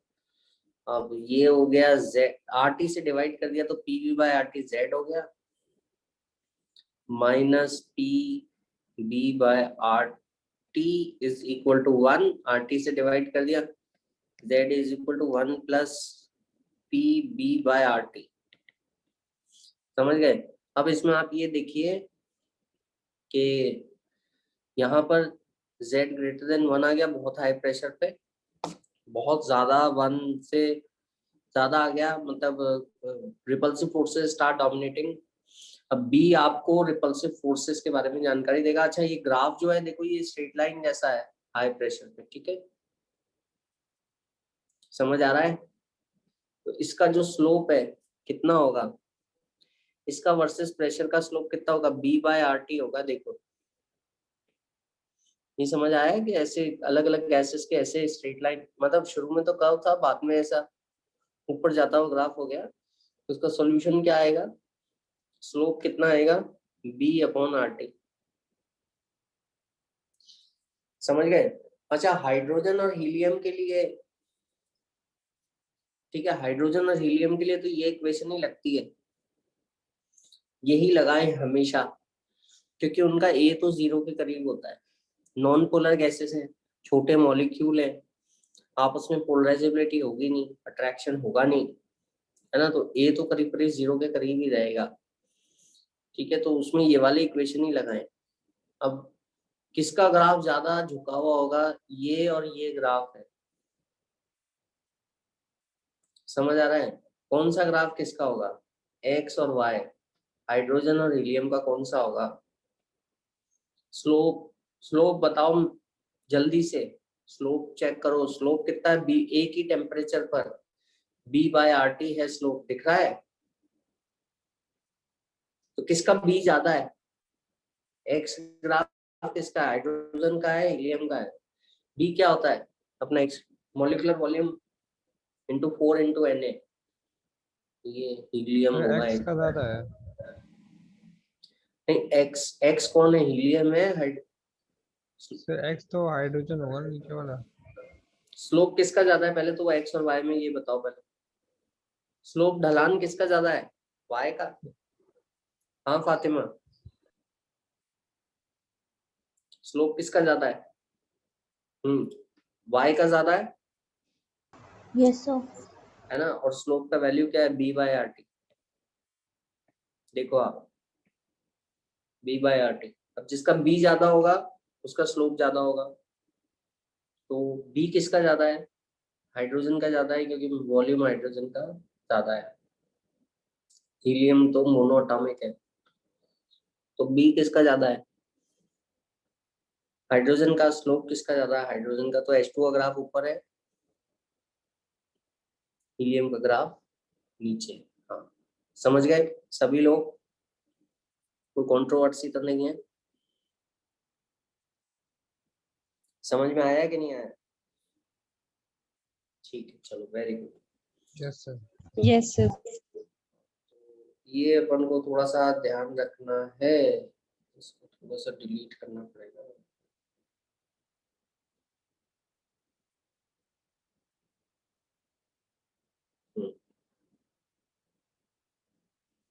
तो ये क्वेश्चन आ गया था अभी, इस पे रिसेंट सवाल है, इसी पे आया था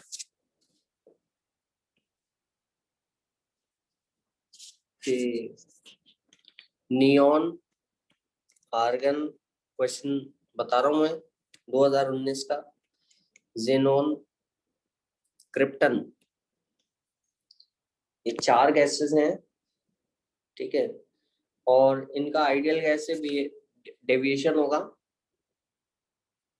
इस तरह से, P is equal to R T upon V minus b. अब ये डेविएशन जो है अपना, ये उसी तरह से अभी जो सेकंड केस अपन ने किया है ना, क्योंकि इनमें अट्रैक्टिव फोर्सेस बहुत कम होते हैं। अब अट्रैक्टिव फोर्सेस है ना, कम होने के कारण यहाँ पे क्या होता है, अट्रैक्टिव फोर्सेस बहुत ही आपके कम रहते हैं, तो ये ये तो जीरो ही होता है ना, ऐसे मान लो आप। नोबल गैसेज है ना, फुल रेजिबल बिल्कुल नहीं है, मोनोएटॉमिक भी। तो P into V minus b is equal to RT वाली इक्वेशन लेते हो, मतलब रिपल्सिव फोर्सेस वाली Z ग्रेटर देन 1 ही लेते हो, है ना। तो इसने तो खैर दे रखी है। इसमें ये पूछा है which gas will exhibit steepest increase in the plot of Z versus P। कोई डेटा और नहीं दिया है। which gas will show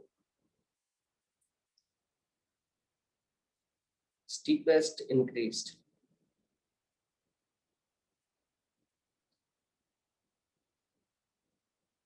in the plot of Z।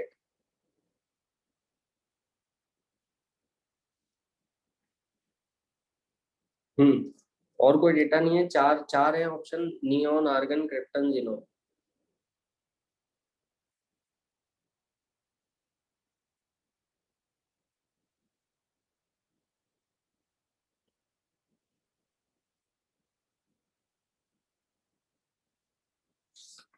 क्या आंसर आएगा?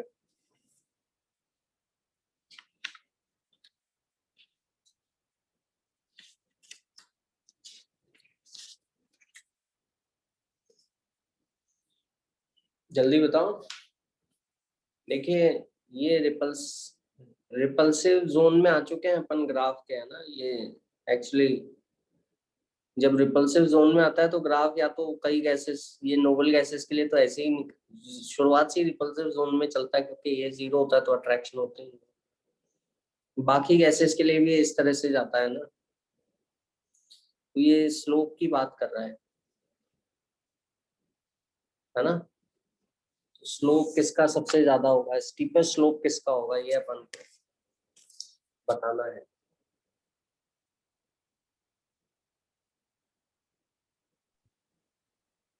सर आर्गन का। जिनोन का होगा, क्योंकि ये तो ऐसा है, देखो। हाँ, हाँ, वेरी गुड। देखो, नियॉन, ठीक है, स्लोप कितना था, B/RT था अपना। देखो, रिपल्सिव जोन में आने के बाद ये इक्वेशन, हाँ, लिखी इसने ऐसे है, RT, इसको इसको वापस से ऊपर लेके आना पड़ेगा, ऐसे करना पड़ेगा, ऐसे करना पड़ेगा, तो ऐसे लगाना पड़ेगा आपको। तो Z इक्वल टू 1 + P/, है ना,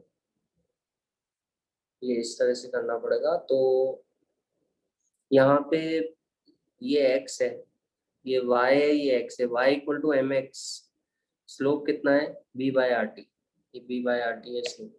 अब B किसका सबसे ज्यादा है अपना, क्योंकि नियॉन है, आर्गन है ना, और क्रिप्टन है, और जिनो। तो B क्या होता है, 4 × V मॉलिक्यूल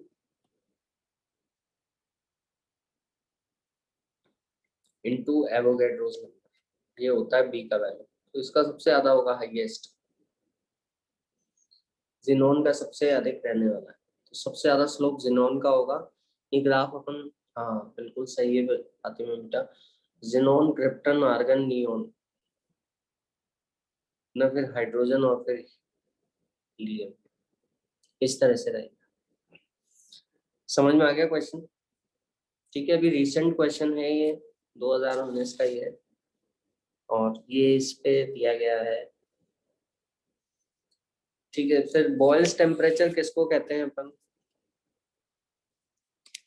बता सकता है कोई मेरे को? बॉयल्स टेम्परेचर किसको कहा जाता है? टेम्परेचर के हिसाब से भी चेंज होता है आपका, ठीक है। टेम्परेचर के हिसाब से मैंने बताया था, कंप्रेसिबिलिटी फैक्टर कैसे चेंज होता है, देखा था अपन ने। हायर टेम्परेचर पे ऐसा रहेगा,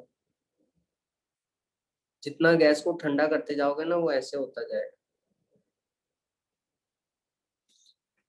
ये टेम्परेचर जो है कम होता जाएगा, ग्राफ का Z < 1 होता जाएगा। Real gases follow ideal gas, हाँ, that is at very high temperature when real gas, हाँ, वो that is at very high temperature, बहुत हाई टेम्परेचर पे होगा, है ना। और वॉल्यूम बहुत बड़ा हो तो, वॉल्यूम बहुत बड़ा हो तो बी बी मायने नहीं रखेगा, वी माइनस बी वी हो गया, है ना। और दूसरी बात जो है आपका, प्रेशर बहुत कम हो तो अट्रैक्टिव फोर्सेस, मॉलिक्यूल अपने आप दूर दूर हो जाएंगे वॉल्यूम ज्यादा होने पे, तो अट्रैक्टिव फोर्सेस भी मायने नहीं रखेंगे, तो P plus a by V square को आप P लिख दो, V माइनस बी को V लिख दो, ठीक है। तो उससे अपन को वैल्यू समझ में आ जाती है, ये टेम्परेचर के साथ वेरिएशन है, ठीक है। बॉयल्स टेम्परेचर वो वाला टेम्परेचर है जिसपे, जिस टेम्परेचर पे काफी हद तक आपका जो कंप्रेसिबिलिटी फैक्टर है, ठीक है, आइडियल गैस के आसपास चलता है, वो आपका बॉयल्स टेम्परेचर कहलाएगा। समझ में आया कि नहीं आया? अच्छा, लिक्विफिकेशन की जब तक बात करते हो तो लिक्विफिकेशन किस पे निर्भर करता है, बताओ मेरे को। लिक्विफिकेशन ऑफ नो जो गैसेस है वो क्रिटिकल टेम्परेचर पे निर्भर करता है। क्रिटिकल टेम्परेचर कितना होता है, वैल्यू मालूम है आपको? क्रिटिकल टेम्परेचर की वैल्यू कौन बताएगा मेरे को? टीसी क्या होता है? क्रिटिकल टेम्परेचर का डेफिनेशन बताओ कोई।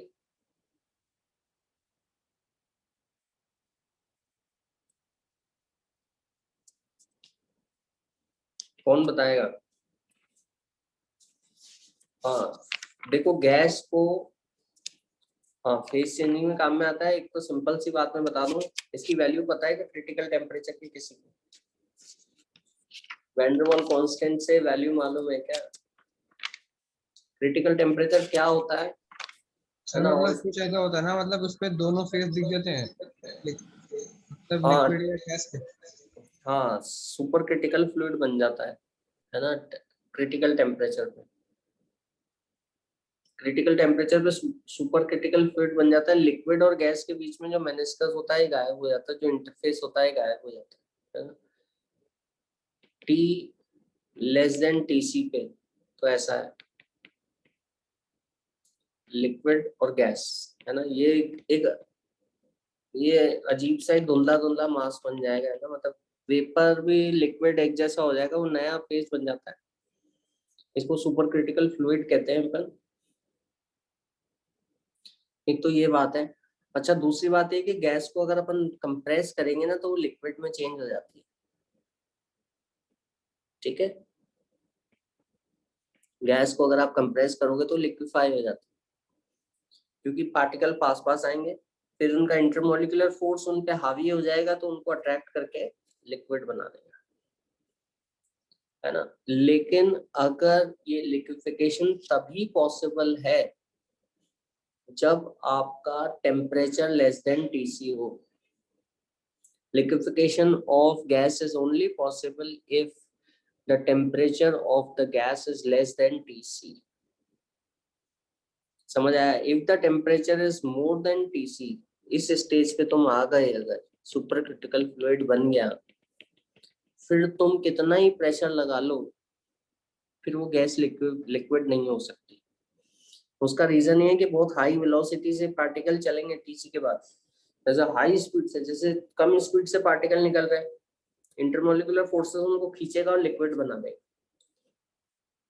टेम्परेचर टीसी से ज्यादा होने पे वो ऐसे निकल जाएंगे एकदम से, मतलब वो कितना ही उन पे प्रेशर लगा लो, वो इंटरमोलिकुलर फोर्स उन पे हावी नहीं हो पाएगा और उन गैस के पार्टिकल को लिक्विड नहीं बना पाएगा।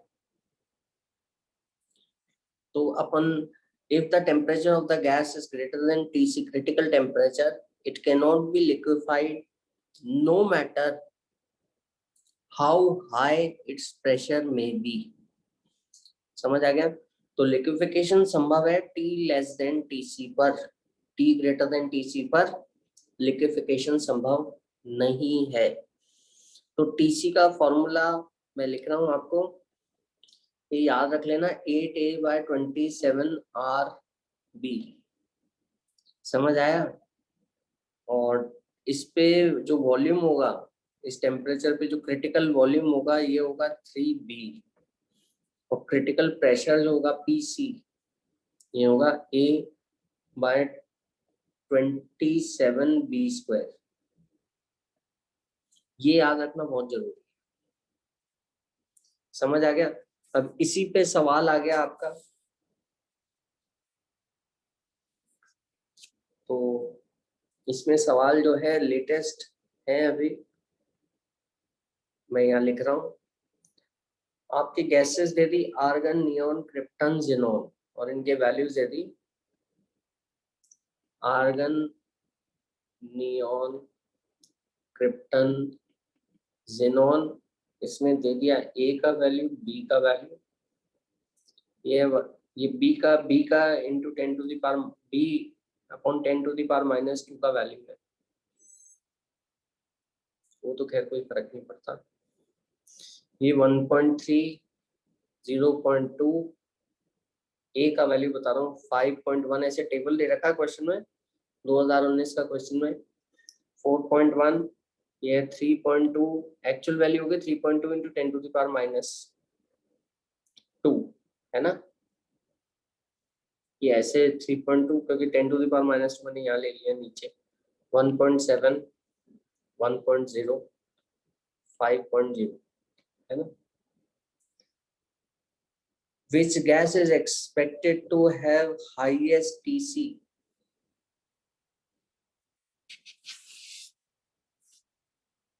Which gas is expected, सवाल है which gas is expected to have highest TC? सबसे ज्यादा TC किसका होगा?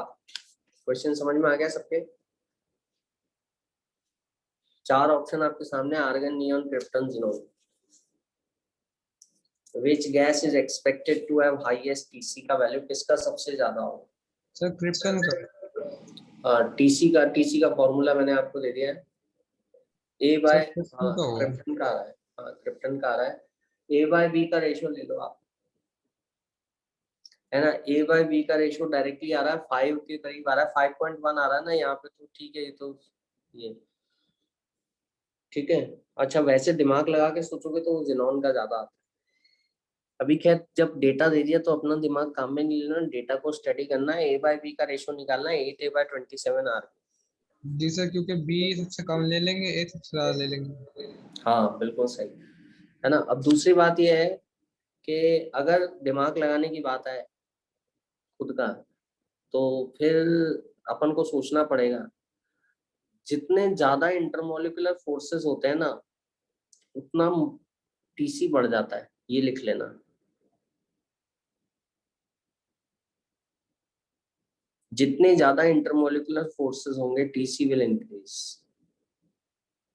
दूसरा, मतलब ऐसी गैस जिसमें इंटरमोलिकुलर फोर्सेस ज्यादा है ना, उसको तुम्हें ज्यादा, वो आसानी से लिक्विफाई होगी। साइड सी बात है, अट्रैक्शन होगा तो लिक्विफाई एकदम से हो जाएगी। और तो उसको किस टेम्परेचर के ऊपर रखो कि वो लिक्विड ना बने, उसको गर्म ज्यादा करना पड़ेगा ताकि वो लिक्विड ना बन पाए। टेम्परेचर TC के ऊपर लिक्विड नहीं बन सकती, है ना, कितना ही प्रेशर बढ़ा दो चाहे।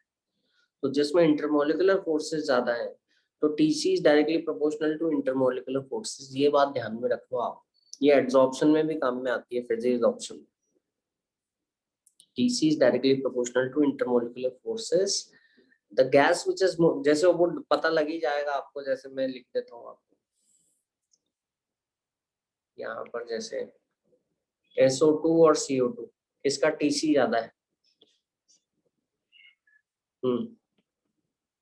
अब बिना A और B के बता दो तुम तो, किसका TC ज्यादा होगा? SO2 का, CO2 का? सर आपने क्या कहा था, इंटरमोलिकुलर फोर्सेस किसके?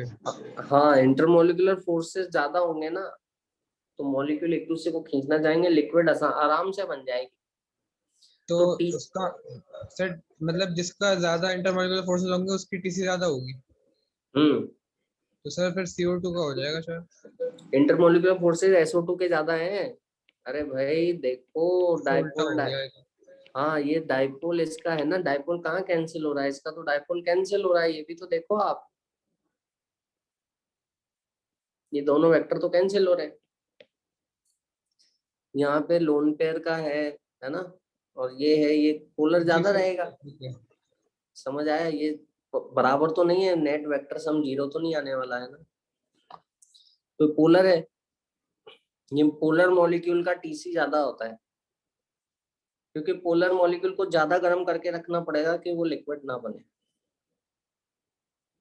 है ना। सबसे कम टीसी है हीलियम का, बिल्कुल।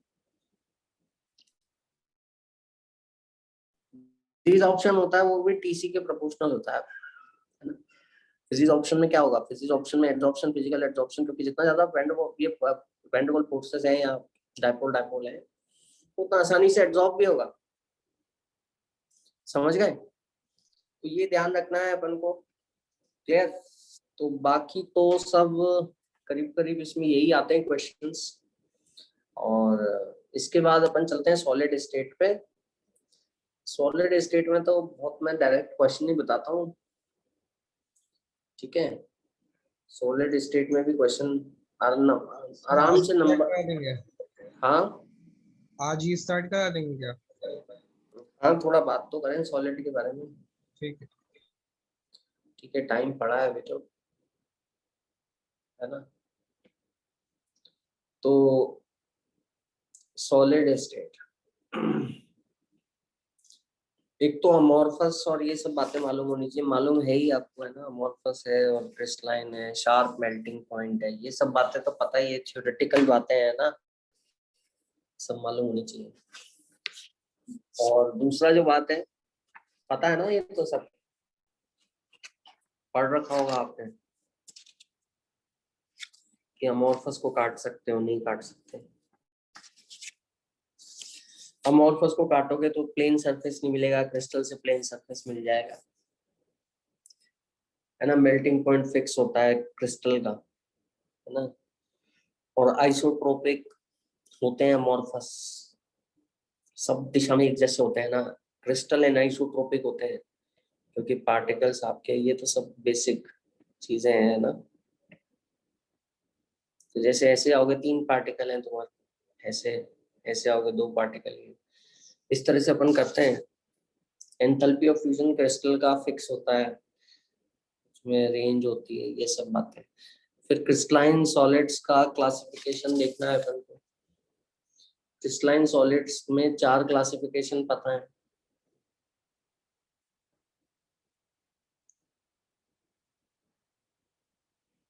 क्रिस्टलाइन में 4 क्लासिफिकेशन होते हैं, किसके, एक तो आयनिक,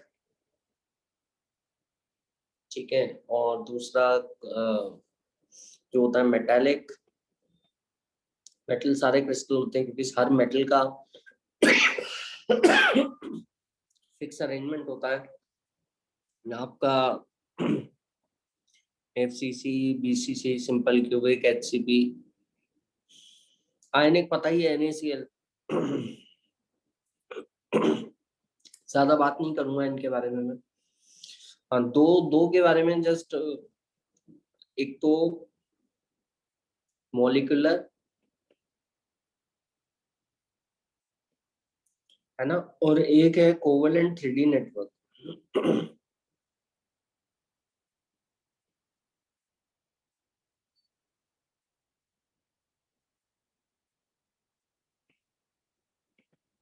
कोवेलेंट 3D नेटवर्क सॉलिड, ठीक है। ग्लास क्रिस्टलाइन है, ग्लास अमोर्फस होता है ना। क्वार्ट्ज ग्लास भी अमोर्फस होता है, क्वार्ट्ज क्रिस्टल होता है। क्वार्ट्ज तो सिलिका है ना, क्वार्ट्ज तो सिलिकेट में अपन क्लासिफिकेशन, जो आखिरी सिलिकेट आता है ना अपना, वो क्वार्ट्ज है, ये होता है क्वार्ट्ज। लेकिन इसको पिघला दोगे ना तो ये तो क्रिस्टल है क्वार्ट्ज। लेकिन इसका जो कांच बनता है ना, उसमें पिघला के जल्दी से अगर अपन ठंडा कर देंगे, ठीक है,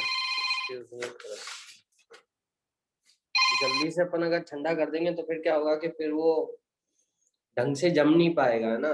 ढंग से जम नहीं पाएगा तो फिर क्या होगा कि फिर वो अमोर्फस रह जाएगा। समझ गए। बहुत सारे ऐसे सवाल आते हैं जैसे ग्रेफाइट जो है, ग्रेफाइट डायमंड जो है, ये क्रिस्टल है ना। अच्छा, मॉलिक्यूलर और कोवेलेंट 3D नेटवर्क में मैं पूछना चाहूंगा आपसे, जैसे रेड, व्हाइट, रेड, ब्लैक, जैसे कौन मॉलिक्यूलर है कौन कोवेलेंट है, बताओ। इसमें कंफ्यूजन रहता है, तो मैंने इसके नाम के आगे एक चीज जोड़ी है, covalent 3D network solid. Covalent 3D network solid मतलब पूरा 3D नेटवर्क, बॉन्ड का जंजाल है चारों तरफ, ऐसा। हाँ, तो मुझे रेड, व्हाइट, रेड और ब्लैक, तीन फास्फोरस के एलोट्रोप पी ब्लॉक में अपन पढ़ते ही है, 12th क्लास में है अपने पास। तो इसमें से कौन मॉलिक्यूलर है, कौन कोवेलेंट 3D नेटवर्क सॉलिड, जल्दी से बताओ। तीन एलोट्रोप पढ़ते हैं ना अपन।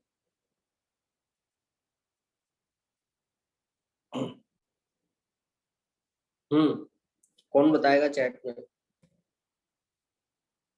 बताया।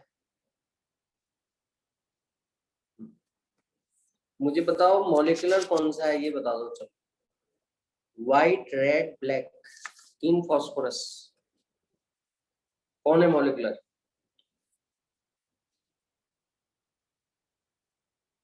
हम्म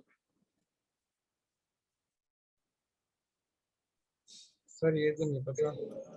अरे बहुत आसान है, देखो मॉलिक्यूल में छोटे छोटे अलग अलग मॉलिक्यूल हैं, सिंपल सी बात है। व्हाइट फास्फोरस में सब एक दूसरे से अलग रहते हैं ना।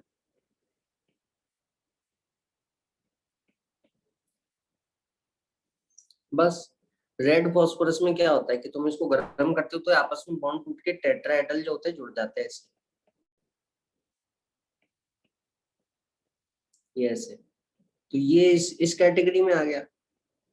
अच्छा, ब्लैक में और ज्यादा होता है ये, ब्लैक में तो सभी बॉन्ड तोड़ो तुम और सभी को एक दूसरे से जोड़ दो, तो जहां नेटवर्क बन जाता है ना, जहां नेटवर्क नहीं बन रहा, अलग अलग मॉलिक्यूल है, वहां तो ये जल्दी से पिघल जाते हैं ना, आराम से पिघल जाते हैं, मॉलिक्यूलर सॉलिड है ये।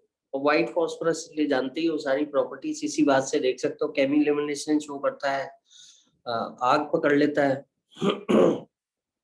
रेड फास्फोरस ऐसा होगा और ब्लैक फास्फोरस में तो ऐसा, हर फास्फोरस को तीन फास्फोरस से कनेक्ट, ऐसा। समझ आया, समझ गए। तो वो ये सब कोवेलेंट 3D नेटवर्क सॉलिड हो गया। तो ऐसे सोच लेना थोड़ा सा, जैसे फुलरीन मॉलिक्यूलर हो सकता है ना, अलग अलग मॉलिक्यूल है, लेकिन ग्रेफाइट और diamond covalent 3D network solid हो गए, समझ गए। अभी इसमें मॉलिक्यूलर सॉलिड में polar molecule, non polar molecule और हाइड्रोजन बॉन्डेड हो सकते हैं।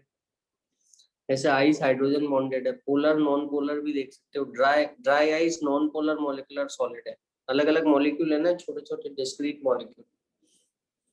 ठीक है, हाइड्रोजन बॉन्ड में आइस हो गया, सॉलिड अमोनिया हो गया, इस तरह से कर सकते हो। नॉन पोलर में कौन कौन हो गया, P4 नॉन पोलर हो गया, नैप्थलीन हो गया, अपन सब देखते हैं नॉन पोलर है नैप्थलीन, ठीक है। और I2 है, इनके मेल्टिंग बॉइलिंग पॉइंट बहुत ही कम होंगे क्योंकि आपस में वैंडरवाल फोर्सेस से एक दूसरे को पकड़े रहते हैं, है ना। I2 और वैंडरवाल फोर्सेस तो बहुत ही वीक होते हैं। सॉलिड नोबल गैसेस अगर सॉलिडिफाई करोगे तो वो मॉलिक्यूलर सॉलिड्स में आएंगे आपके, नॉन पोलर मॉलिक्यूलर सॉलिड्स के अंदर। तो आई होप ये सवाल सब कर लोगे, समझ में आ गया ना किस तरह से सोचना है ना, कोई दिक्कत तो नहीं है इसमें। फिर अगली चीज आती है अपनी यूनिट सेल। अपने नेचुरल अकरिंग यूनिट सेल तो चार तरह की होती है। एक तो एक तो आपकी होगी सिंपल क्यूबिक, पता है आपको, body centred, face centred, and centred, है ना, ये सर मालूम है। तीन तरह की पढ़ी है अभी तो। हाँ, एंड सेंटर्ड भी तो होती है, एंड सेंटर्ड नहीं है।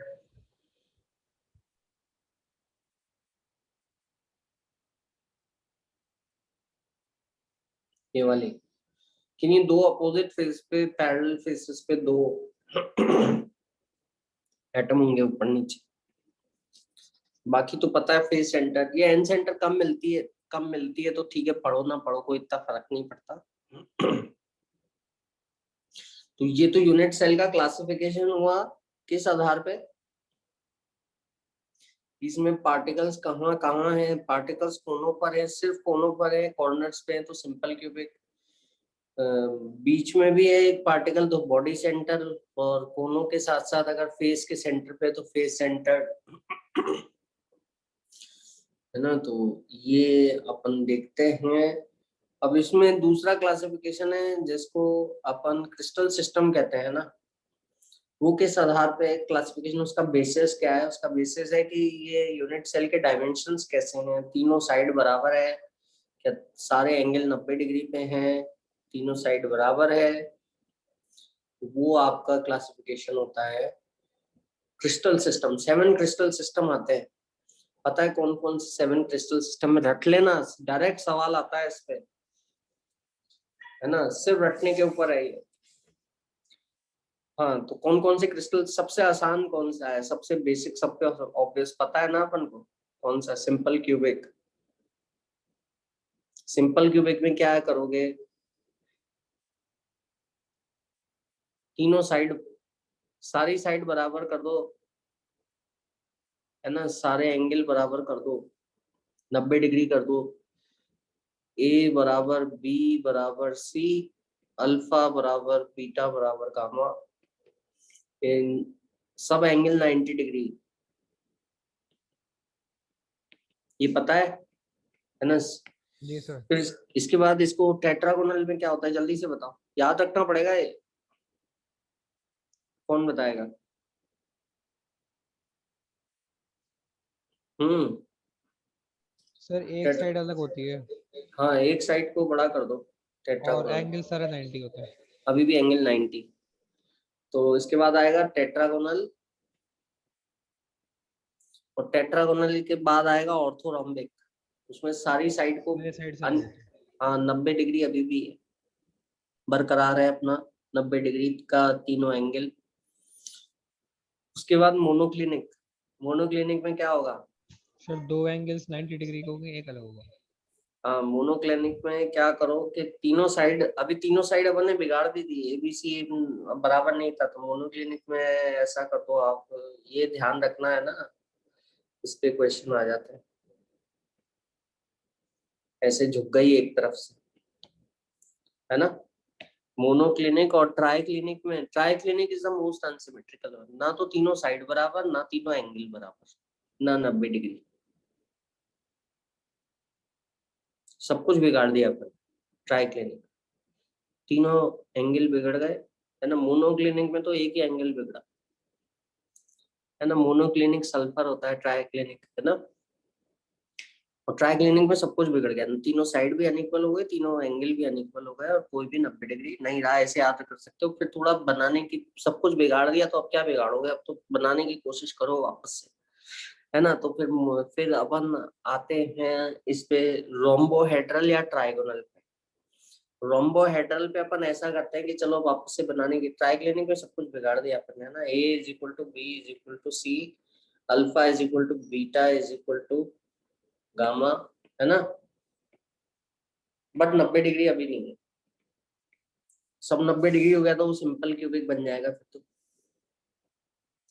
है ना। तो तीनों साइड बराबर और तीनों एंगल बराबर, एक तो सिंपल क्यूबिक में ऐसे शब्दों में आएगा ना, सिंपल क्यूबिक में है, और रोम्बोहेड्रल या ट्राइगोनल में, ये ध्यान रखना। लेकिन यहाँ पे सिंपल क्यूबिक में एंगल 90 थे, या 90 नहीं। फिर हेक्सागोनल तो पता ही है, हेक्सागोनल बॉक्स अपना तो सब जानते ही है ना, इस तरह का होता है ना, क्लियर।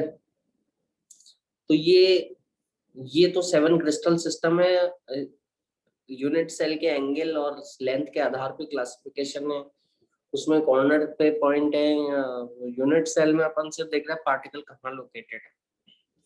अब वैसे तो 7 क्रिस्टल सिस्टम हो गए, 4 यूनिट सेल हो गए, 28 होने चाहिए ब्रेविस लैटिसेस, है ना। 28 नहीं होते, 14 ही होते, क्योंकि हर ऑप्शन में हर तरह का यूनिट सेल नहीं मिलता, समझ आ गया। तो वो भी ध्यान रखना पड़ेगा, थोड़ा सा याद करने का है वो सवाल, इस पे तो याद करने का ही आएगा, इसमें भूल गए तो गए, है ना। तो ये ध्यान रखना आप लोग। फिर कुछ डेंसिटी के सवाल तो बहुत आसान है, होपफुली अगले टर्न पे पूरा हो जाएगा, है ना। अपन देखते हैं आगे क्या करना है ना। तो क्लास एंड करता हूँ, टाइम अप हो गया है। सवालों का ध्यान रखना, गलती मत करके आना। थोड़ा सा और खुद प्रैक्टिस कर लोगे ना तो एकदम से कॉन्फिडेंस आ जाएगा। सवाल बिल्कुल सही करके आओ, ठीक है। क्लास एंड करूँ मैं? ठीक है सर।